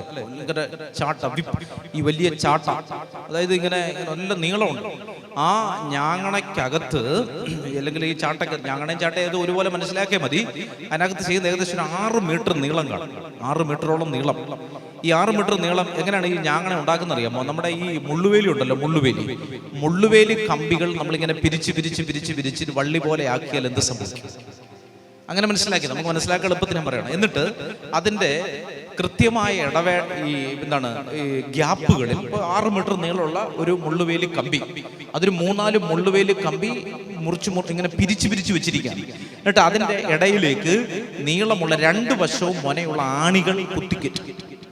എന്നിട്ട് അതിനകത്ത് കുപ്പിച്ചില്, പാട്ടയുടെ കഷ്ണങ്ങൾ, ഇങ്ങനെ ഇരുമ്പ് കഷ്ണങ്ങളെല്ലാം കെട്ടും. എന്നിട്ട് അതിന്റെ കൃത്യമായ ഇടവേളകളിൽ ഓരോ കിലോ വീതമുള്ള ഈയ കട്ടകൾ കൊരുത്തും. മനസ്സിലാവുണ്ടോ? ഈയ കട്ടകൾ കൊരുത്തും. നിങ്ങൾ ഈ കടലിന്റെ സൈഡിൽ പോയിട്ടുണ്ടെങ്കിൽ, കടൽ തീരത്തൊക്കെ നമ്മൾ രാവിലെയൊക്കെ പോയി നിന്നാല് മീൻവല വലിക്കുന്നുണ്ടോ? മീൻവല വലിച്ചിങ്ങനെ കെട്ടുന്ന സമയത്ത് അതിനകത്തൊരു ചുമന്ന ബോൾ പോലൊരു സാധനമുണ്ട്. അതെന്തിനാണ്? ഈ പോകുന്ന ഈ ഇതിന്റെ വഴി അറിയാൻ വേണ്ടി, ഏത് വഴിയാണ് ഈ വല പോയിരിക്കുന്നത് അറിയാൻ വേണ്ടിയിട്ടാണ് എന്ന് പറഞ്ഞതുപോലെ അതിനകത്ത് ഇങ്ങനെ ഉണ്ട പോലെ ഇങ്ങനെ ചുമന്ന ഒരു സാധനം ഇങ്ങനെ കിടക്കുന്ന കണ്ടിട്ടില്ലേ? ഇല്ലേ? നിങ്ങൾ ഈ നാട്ടുകാരല്ല. അപ്പോൾ അങ്ങനെ ഒരു സാധനമുണ്ട്. അപ്പോൾ അതിങ്ങനെ പൊങ്ങി കിടക്കും. അപ്പോൾ അത് കാണുമ്പോൾ ഇങ്ങനെ ഉണ്ട പോലെ കിടക്കും. അതുപോലെ ഈയക്കട്ടകൾ, ഓരോ കിലോ വീതമുള്ള ഈയക്കട്ടകൾ അതെടുത്ത് ഒരാൾ അടിച്ചാൽ, അത് അടിക്കുന്നവിടെയാണ്, നെറ്റിയിലാണ്. പെട്ടെന്ന് ക്ഷതമേൽക്കാൻ പറ്റുന്ന സ്ഥലമാണ്. കർത്താവിന്റെ നെറ്റിയിൽ അടിച്ചു. വായിച്ചേ, അവർ അവന്റെ മേൽ തുപ്പുകയും ഞാങ്ങണയെടുത്ത് അവന്റെ ശിരസിൽ അടിക്കുകയും ചെയ്തു. അപ്പൊ എന്തു വരും? രക്തം വന്നൊന്നും എഴുതിയിട്ടൊന്നുമില്ല. എന്തു വരും? എന്താ വരുന്നത്? രക്തം വരും. തലച്ചോറ് രക്തമായി പുറത്തേക്ക് വരും. അപ്പൊ ശ്രദ്ധിക്കുക, തലയിൽ അടിച്ചു. എന്തിനാണ് കർത്താവിന്റെ തലയിൽ അടിച്ചത്? തലയിലൂടെ രക്തം ഒഴുകി. എന്തിനാണ് ഒഴുകുന്നത്? ഞാൻ മനസ്സിലാക്കുന്നത് ഇങ്ങനെയാണ്. തലയാണല്ലോ പ്രധാന കേന്ദ്രം അല്ലേ? തലയിൽ നിന്നല്ലേ നമ്മുടെ ശരീരത്തിന്റെ എല്ലാ ഭാഗങ്ങളിലേക്കും കമാൻഡുകൾ. തലയിലാണ് കേട്ടോ. തലച്ചോറോടാണ്, തലയിലാണ്. അപ്പോ ഈ തലച്ചോറിൽ നിന്നാണ് എല്ലാ നിയന്ത്രണങ്ങളും, ശരീരത്തിലെ മുഴുവൻ നിയന്ത്രണങ്ങളും പോകുന്നത് തലയിൽ നിന്നാണ് പോകുന്നത് അല്ലെ?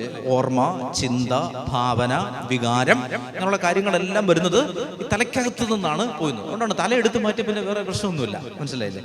അപ്പോ ഈ തലയ്ക്കകത്താണ് ഇത് മുഴുവൻ. ഇപ്പൊ ഇതിന്റെ കേന്ദ്രം മുഴുവൻ ഇവിടെയാണ്. ഓർക്ക്, ഇത് കർത്താവ് എന്തിനു പരിഹാരം ചെയ്തെന്നറിയാമോ? എന്തിനാണ് ഇത്? ഈ തലയിൽ അടിയേറ്റ് തലയിലൂടെ രക്തമൊഴുകിയത് എന്തിനു വേണ്ടിയാണ്? മനുഷ്യന്റെ തലവഴി ചെയ്തു പോയ പാപങ്ങൾക്ക് പരിഹാരമായി. എന്താണ് തലവഴി ചെയ്തു പോയ പാപങ്ങൾ? പെട്ടെന്ന് എടുക്കാം. കേട്ടാ മതി. ബാബേൽ ഗോപുരം അല്ലെ? ഗോപുരം പണിയുന്ന സമയത്ത് അവരെന്താണ് തല കൊണ്ട് ചിന്തിച്ചത്? നമുക്ക് ദൈവത്തെക്കാൾ ഉയരത്തിൽ എത്താം. കണ്ടോ? മനുഷ്യന്റെ തലയ്ക്കകത്ത് ഒരു ചിന്ത വരികയാണ്, എനിക്ക് ദൈവത്തെക്കാൾ ഉന്നതത്തിലെത്ത അഹങ്കാരം വന്നു. കർത്താവ് എന്ത് ചെയ്തു? അവരെ ചിതറിച്ചു. തല വഴി ഒരു പാപം വന്നു അല്ലെ? മനുഷ്യന്റെ ചിന്തകൾ വഴി വന്നുപോയ പാപങ്ങൾക്ക് പരിഹാരമായി അവൻ എവിടെ അടിയേറ്റു? തലയിൽ അടിയേറ്റു. മണ്ണ് വിശുദ്ധീകരിക്കപ്പെട്ടു. ചവിട്ടി നിൽക്കുന്ന മണ്ണ് വിശുദ്ധീകരിക്കപ്പെട്ടു. അടുത്തത് തലയാണല്ലേ? ഇതുകൊണ്ടാണല്ലോ നമ്മൾ എല്ലാ പരിപാടികളും ചെയ്യുന്ന, എല്ലാ കാര്യങ്ങളും ചിന്തിക്കുകയും ഓർമ്മിക്കുകയൊക്കെ ചെയ്യുന്ന തലയാണ്. ഈ തല വിശുദ്ധീകരിക്കപ്പെട്ടു. ചേർത്ത് പറഞ്ഞേ ഹല്ലേലൂയാ. പറഞ്ഞേ ഹല്ലേലൂയാ. അപ്പൊ കർത്താവ് രണ്ടാമത് അടിയേറ്റത് എവിടെയാണ്? ഞാങ്ങണ കൊണ്ട് അവന്റെ ശിരസിൽ അടിയേറ്റു. അപ്പൊ ഒന്നാമത്തത് എവിടായിരുന്നു? കർത്താവിന്റെ രക്തം എവിടെയാണ് ഒഴുകിയത്? വേർപ്പ് തുള്ളികൾ പോലെ നിലത്തു വീണു അല്ലെ? ആദം വഴി വന്നുപോയ പാപങ്ങൾ മണ്ണ് എന്ത് ചെയ്തു? വിശുദ്ധീകരിക്കപ്പെട്ടു. പറഞ്ഞേ, മണ്ണ് വിശുദ്ധീകരിക്കപ്പെട്ടു. മണ്ണ് എന്ത് ചെയ്തു? വിശുദ്ധീകരിക്കപ്പെട്ടു. അടുത്തത് മനുഷ്യന്റെ തലച്ചോറ് വിശുദ്ധീകരിക്കപ്പെട്ടു. അത് ശരിയായി കഴിഞ്ഞാൽ ബാക്കിയെല്ലാം ഓക്കെ അല്ലെ? എനിക്കിപ്പോ ഒരാളോട് വിരോധം തോന്നി, എവിടാണ് തോന്നുന്നത്? തലക്കകത്തു നിന്നാണ് ഇത് വരുന്നത്. മനസ്സിലാവും? എനിക്ക് ഒരാളോട് ഭയങ്കരമായിട്ട് ദേഷ്യം തോന്നി, ഇത് വരുന്നത്, ഇതിന്റെ ചിന്ത വർക്ക് മുഴുവൻ നടക്കുന്നത് ഈ ഹെഡ് ഓഫീസിലാണ്, ഈ തലയ്ക്കകത്താണ് ഈ കാര്യങ്ങളെല്ലാം നടക്കുന്നത്. മനസ്സിലാവുന്നുണ്ട്? ചേർന്ന് പറഞ്ഞേ ഹല്ലേലൂയാ.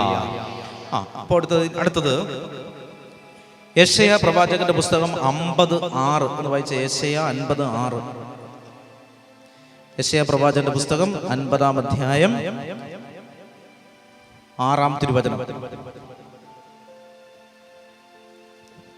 അടുത്തത് 3-ാമത്തത് വായിച്ചോ. അടിച്ചവർക്ക് പുറവും താടിമീശ പറിച്ചവർക്ക് കവിളുകളും ഞാൻ മതി. അത്ര മതി. അപ്പോ അടുത്തത് കർത്താവിന്റെ കവിളും അല്ലെ താടിമീശ പറിച്ചെടുത്തു, പുറത്തടിച്ചു, അങ്ങനെയുള്ള പല പല പരിപാടികൾ ചെയ്തു. അപ്പൊ താടിമീശ പറിച്ചെടുത്തു അല്ലെ. താടിമീശ പറിച്ചെടുക്കുമ്പോൾ സ്വാഭാവികമായിട്ട് എന്ത് വരും? ബ്ലഡ് വരും. അപ്പോൾ കർത്താവിന്റെ രക്തം 3-ാമത് വരുന്നത് താടിമീശ പറിച്ചെടുത്തപ്പോഴാണ് അല്ലെ. യെശയ്യാ 50:6 പറയുകയാണ്, ആരെങ്കിലും താടിമീശ പറിച്ചെടുത്തപ്പോൾ കർത്താവ് അയ്യോ പിടിക്കല്ലേ, ഇത് മേക്കപ്പ് ചെയ്ത് വെച്ചിരിക്കുകയാണെന്ന് പറഞ്ഞോ? ഇല്ല, കർത്താവ് അത് നിന്നു കൊടുത്തു എന്നാണ്. അടിയിൽ നിന്നും തുപ്പലിൽ നിന്നും നിന്ദയിൽ നിന്നും അവൻ മുഖം തിരിച്ചില്ല. ചേർന്ന് പറഞ്ഞേ ഹല്ലേലൂയ. അപ്പോ കർത്താവിന്റെ കവിളിൽ എന്ത് ചെയ്തു? അടിയാനാൽ കവിളിൽ അടിയേറ്റു അല്ലെ. അപ്പോ അടിയാനാൽ കവിളിൽ അടിയേറ്റു, താടിമീശ പറിച്ചെടുക്കപ്പെട്ടു. അപ്പോൾ ആ താടിമീശ പറിച്ചെടുത്തപ്പോൾ കർത്താവിന്റെ രക്തം എന്ത് ചെയ്തു? ഒഴുകി അല്ലെ. അങ്ങനെ ഒഴുകി. അങ്ങനെ കർത്താവ് 3-ാമത് തന്റെ രക്തം ഒഴുക്കുകയാണ്. അടുത്തത് മത്തായി 27-26 വായിച്ചോ. നമ്മൾ നേരത്തെ എടുത്ത അധ്യായമാണ് 27-26. 27-ാം അധ്യായം 26-ാം തിരുവചനം. കർത്താവിന്റെ രക്തം 4-ാമത്തെ തവണ ഭൂമിയിൽ വീഴുന്നത്. അപ്പോൾ അവൻ ബറാബാസിനെ അവർക്ക് വിട്ടുകൊടുക്കുകയും യേശുവിനെ ചമ്മട്ടി കൊണ്ട് അടുപ്പിച്ച് ക്രൂശിക്കാൻ ഏൽപ്പിച്ചു കൊടുക്കുകയും ചെയ്തു. അപ്പോൾ താടിമീശ പറിച്ചവർക്ക് മുഖവും അടിച്ചവർക്ക് പുറവും അവൻ കാണിച്ചു കൊടുത്തു എന്ന് പറഞ്ഞില്ലേ. ഇനി അടുത്ത ചാട്ട കൊണ്ട് അടിക്കുന്നു. നിങ്ങൾ പാഷണത്തെ ക്രൈസ്റ്റ് കണ്ടിട്ടില്ലേ? ഉരല് പോലത്തെ ഒരു സാധനത്തിനകത്തേക്ക് കർത്താവിനെ ഇങ്ങനെ കെട്ടിയിട്ട് എന്താണ് കരുത്തനായ പടയാളി ആഞ്ഞടിക്കണം. ചാട്ട. ഈ ചാട്ടയുടെ പ്രത്യേകത നേരത്തെ ഞാൻ പറഞ്ഞതുപോലെ, ചാട്ട എന്ന് പറയുന്നതിന് വള്ളി പോലൊരു സാധനമാണ് ചാട്ട. നല്ല ബെൽറ്റ് പോലിരിക്കുന്നു, തുകൽ ബെൽറ്റ്. ആ ബെൽറ്റിന്റെ അറ്റത്ത് ഒരു ഈയക്കട്ട, നേരത്തെ പറഞ്ഞ പോലെ ഗോള് പോലെ കാണും. അതിനകത്ത് ഇങ്ങനെ ഈ കൂർത്ത മൊനകളുണ്ട്. അതാണ് ചാട്ടയുടെ അറ്റത്ത് ബന്ധിപ്പിച്ചിരിക്കുന്നത്. അപ്പോൾ ശ്രദ്ധിക്കുക, ഇങ്ങനെ പൂ പോലത്തെ മേനിയാണ് കർത്താവിന്റെ മേനി. ഈ മേനിയിലേക്ക് ഈ ചാട്ട ആഞ്ഞടിക്കുമ്പോ ഇതിങ്ങനെ കയറി ചുറ്റും. ഇത് ഈ വയറിനകത്തൂടെ ഇങ്ങനെ കയറി ചുറ്റും. നല്ല നീളമുള്ള ചാട്ടയാണ്. ഇങ്ങനെ അടിക്കുന്ന സമയത്ത് ഇതും ഈ ചാട്ട കയറി ചുറ്റും. ചുറ്റിയ ചാട്ട തിരികെ എടുക്കുന്നത് എങ്ങനെയാണ്? അയ്യോ കർത്താവെ പോട്ട് കേട്ടോ, അറിയാതെ അടിച്ചതാണെന്ന് പറഞ്ഞിട്ട് ഇങ്ങനെ എടുക്കൽ. ഒരൊറ്റ പിടുത്തമാണ്. ആ പിടുത്തത്തിൽ ആ വഴിയിലൂടെയുള്ള കംപ്ലീറ്റ് മാംസ കഷ്ണങ്ങളും ചിതറി. അപ്പൊ ചാട്ട കൊണ്ടടിച്ചപ്പോൾ കർത്താവിന്റെ രക്തം ഭൂമിയിൽ വീണു. ചേർന്ന് പറഞ്ഞേ ഹല്ലേലൂയ. പറഞ്ഞേ ഹല്ലേലൂയ. അപ്പൊ 4 സ്ഥലങ്ങളാണ്. 1-ാമത്തെ സ്ഥലം ഏതായിരുന്നു? ഗെത്സമൻ തോട്ടത്തിൽ കർത്താവിന്റെ രക്തം നിലത്തു വീണു. അടുത്തത് പടയാളികൾ ഞാങ്ങണ കൊണ്ടടിച്ചപ്പോൾ അവന്റെ ശിരസിൽ നിന്ന് രക്തമൊഴുകി അല്ലെ. ഞാങ്ങണ കൊണ്ടടിക്കുമ്പോൾ കർത്താവിന്റെ തല പൊട്ടി ചോര വന്നിട്ടുണ്ട്. 3-ാമത് കർത്താവിന്റെ താടിമീശ പറിച്ചെടുത്തപ്പോൾ ഈ ചോര പൊടിഞ്ഞിട്ടുണ്ട്. അടുത്തത് കർത്താവിനെ ചാട്ടക്കടിച്ചപ്പോൾ കർത്താവിന്റെ രക്തം ഈ ഭൂമിയിൽ വീണിട്ടുണ്ട്. അടുത്തത് മത്തായി 27 താഴോട്ട് വായിച്ച 29-ാമത്തെ വചനം. ഒരു മുൾക്കിരീടം മെടഞ്ഞ് അവന്റെ ശിരസിൽ വെച്ചു കൊടുത്തു അല്ലെ. മുൾക്കിരീടം അവിടെ വെച്ചു, തലയിൽ വെച്ചു. അപ്പോഴും എന്തൊഴുകിയിട്ടുണ്ട്. ഈ മുൾക്കിരീടം ചുമ്മാ വെക്കുകയല്ല. ഈ മുൾക്കിരീടം വെക്കുന്നത് ഈ നമ്മുടെ ഈ ആശാരിമാർ ഉപയോഗിക്കുന്ന കൊട്ടൂടി ഉണ്ടല്ലോ, ഈ കൊട്ടൂടി വെച്ച് അടിച്ചടിച്ചാണ് ഈ മുൾക്കിരീടം ഇങ്ങനെ ചുറ്റോട് ചുറ്റ് പതിപ്പിച്ചു വെക്കും. നമ്മൾ മുഖത്ത് റോസ് പൗഡർ ഇട്ട് ഇങ്ങനെ തേച്ച് പിടിപ്പിക്കുന്നത് പോലെ കർത്താവ് എന്ത് ചെയ്യാണ്? കർത്താവിന്റെ മുൾക്കിരീടം ഈ തലയിൽ ചുമ്മാ വെക്കുകയല്ല, അടിച്ചു വെക്കും. അപ്പൊ തലയിലേക്ക് നീണ്ടിരിക്കുന്ന മുള്ളുകൾ മുഴുവൻ തലയോട്ടിക്കകത്തേക്ക് പോട്ടു. അപ്പൊ കർത്താവിന്റെ രക്തം എന്ത് ചെയ്തു? 5-ാമത്തെ തവണ ഈ ഭൂമിയിലേക്ക് വീണു. ഇനി അടുത്തത് മത്തായി മർക്കോസിന്റെ സുവിശേഷം 15:24. മർക്കോസ് 15:24. പെട്ടെന്ന് എടുത്തോ. മർക്കോസ് 15:24 തൊട്ടടുത്ത പുസ്തകമാണ്. മർക്കോസ് 15:24 വായിച്ചോ, പെട്ടെന്ന് വായിച്ചു. അവർ അവനെ കുരിശിൽ തറച്ചു. എങ്ങനെയാണ് കുരിശിൽ തറയ്ക്കുന്നത്? ആണി അടിച്ചു. എവിടെയാണ് ആണി അടിച്ചത്? എവിടെയാണ് ആണി അടിച്ചത്? ഇവിടെയല്ല ആണി അടിക്കുന്നത്, ഇവിടെയല്ല ആണി അടിക്കുന്നത്, കൈത്തണ്ടയിലാണ്, റിസ്റ്റിലാണ്. മനസ്സിലാവുന്നുണ്ടോ? അപ്പോ എന്നാലേ ഞരമ്പ് പെട്ടെന്ന് പൊട്ടി ഈ കുരിശിൽ കിടക്കുന്നവൻ മരിക്കുകയുള്ളൂ. അതുകൊണ്ട് കൈക്കട ഇവിടെ അല്ല അടിക്കുന്നത്, കൈത്തണ്ടയിലാണ് അടിക്കുന്നത്. നമ്മുടെ ഈ വാച്ച് കിട്ടുന്ന ആ സ്ഥലത്താണ് ഈ ആണി അടിക്കുന്നത്. അവിടെയാണ് ഈ ഞരമ്പുകൾ വരുന്നത്. ഇവിടെ വന്നാൽ ഇവിടെ വരുമ്പോഴത്തേക്ക് ഈ ഞരമ്പ് ഇവിടെ വന്നിട്ട് ഇങ്ങനെ പല സ്ഥലത്തേക്ക് വേർപിരിഞ്ഞു പോകും. പക്ഷെ ഇവിടെ കൃത്യമായി ഇവിടെ അല്ല നമ്മൾ പൾസ് നോക്കാൻ എടുക്കുന്ന മെയിൻ നാഡി ഞരമ്പുകൾ കയ്യിലേക്ക് വരുന്ന സ്ഥലം ഈ റിസ്റ്റാണ്. ഈ റിസ്റ്റിലാണ് ആണിയടിക്കുന്നത്. അപ്പൊ കർത്താവിനെ കുരിശിൽ തറച്ച സമയത്ത് എന്തൊഴുകിയിട്ടുണ്ട്? ഈ കുരിശിലൂടെ രക്തം ഒഴുകിയിട്ടുണ്ട്. ചേർന്ന് പറഞ്ഞേ ഹല്ലേലൂയ. അടുത്തത് യോഹന്നാൻ 19:34. യോഹന്നാന്റെ സുവിശേഷം 19:34. അല്ലെ, ഞാൻ ഇത്രയും പറഞ്ഞ വചനങ്ങൾ ഇപ്പൊ തന്നെ എല്ലാവരും കാണാതെ പറയണം കേട്ടോ. വചനങ്ങൾ യോഹന്നാൻ 19:34 പറഞ്ഞോ. വായിച്ചോ, വായില്ലേ. എന്നാൽ പടയാളികളിൽ ഒരുവൻ അവന്റെ പാർശ്വത്തിൽ കുന്തം കൊണ്ട് കുത്തി, ഉടനെ അവിടെ നിന്ന് രക്തവും വെള്ളവും ഒഴുകി. അല്ലെ, അപ്പൊ 7ാമത്തെ തവണ കർത്താവിന്റെ രക്തം വീണത് എവിടെ നിന്നാണ്? വിലാവിൽ നിന്ന്. പടയാളികളിൽ ഒരുവൻ കുന്തം കൊണ്ട് അവിടുത്തെ വിലാവിൽ കുത്തി. ആ കുത്തു കൊണ്ടപ്പോൾ അവിടെ നിന്ന് കർത്താവിന്റെ ശ്വാസകോശത്തിൽ കെട്ടിനിന്ന വെള്ളവും രക്തവും പുറത്തേക്ക് ഒഴുകി. ചേർന്ന് പറഞ്ഞേ ഹല്ലേലൂയ. പറഞ്ഞേ ഹല്ലേലൂയ. അപ്പൊ ശ്രദ്ധിക്കുക പ്രിയമുള്ളവരെ, കർത്താവിന്റെ രക്തം ഈ ഭൂമിയിൽ എത്ര തവണ വീണു? ഉറക്കെ പറ, എത്ര തവണ വീണു? 7. 1ാമത്തത് എവിടെയാണ് വീണത്? ഗെത്സമൻ തോട്ടത്തിൽ. അല്ലെ, ഗെത്സമൻ തോട്ടത്തിൽ. ലൂക്ക 22:44 പറഞ്ഞേ. ലൂക്ക, പിള്ളേര് പെട്ടെന്ന് പഠിക്കണം. ലൂക്ക 22:44 1ാമത്തെ തവണ വീണു. 2. രണ്ടാമത് കർത്താവിന്റെ രക്തം വീണത് എവിടെയാണ്? എവിടെയാണ്? ഞാങ്ങണ കൊണ്ട് അടിച്ച സമയത്ത്. മത്തായി 27:30 ഞാങ്ങണ കൊണ്ട് അടിക്കുന്ന സമയത്ത് കർത്താവിന്റെ രക്തം പൊട്ടി ഒഴുകി. അടുത്തത് യേശയ്യ 50:6 താടിമീശ പറിച്ച സമയത്ത് കർത്താവിന്റെ രക്തം ഭൂമിയിലേക്ക് ഒഴുകി. അടുത്തത് മത്തായി 27:26 ചാട്ട കൊണ്ടടിക്കുന്ന സമയത്ത് കർത്താവിന്റെ രക്തം ഈ ഭൂമിയിലേക്ക് വീണു. അടുത്തത് മത്തായി 27:29 മുൾക്കിരീടം തറയ്ക്കപ്പെട്ട സമയത്ത് കർത്താവിന്റെ രക്തം ഭൂമിയിലേക്ക് വീണു. അടുത്തത് മർക്കോസ് 15:24 കുരിശിൽ തറയ്ക്കപ്പെടുന്ന സമയത്ത് കൈകാലുകളിലൂടെ കർത്താവിന്റെ രക്തം ഭൂമിയിലേക്ക് ഒഴുകി. ഒടുവിൽ പടയാളികൾ വിലാവിൽ കുത്തിയപ്പോൾ യോഹന്നാൻ 19:34 വിലാവിൽ നിന്ന് കർത്താവിന്റെ രക്തം ഭൂമിയിലേക്ക് ഒഴുകി. തുറന്നു പറഞ്ഞേ ഹല്ലേലൂയ. അപ്പോൾ നമ്മൾ കണ്ട കാര്യങ്ങൾ നിങ്ങൾ മറന്നു പോകരുത്. കർത്താവ് നമ്മളോട് പറയുകയാണ്, നമ്മൾ ജെറുസലേമിലേക്ക് പോവുകയാണ്. അല്ലെ, ഇതാ നമ്മൾ ജെറുസലേമിലേക്ക് പോകുന്നു. അപ്പോൾ ആളുകൾ ചോദിച്ചു, കർത്താവ് എന്തിനാണ് നമ്മൾ ജെറുസലേമിലേക്ക് പോകുന്നത്? അപ്പോൾ 4 കാര്യങ്ങളാണ് ജെറുസലേമിൽ നടക്കുന്നത്: വിചാരണ, വിധി, മരണം, ഉത്ഥാനം. വിചാരണ, വിധി, മരണം, ഉത്ഥാനം. അപ്പോൾ ഒരാൾ ചോദിച്ചു കാണും, കർത്താവെ അതിലൊക്കെ നമ്മൾ പങ്കെടുക്കുന്നതിനാണ്? ഈ വിചാരണയുടെ സമയത്തും വിധിയുടെ സമയത്തും ജെറുസലേമിൽ ഞങ്ങൾ എന്തിനാണ്?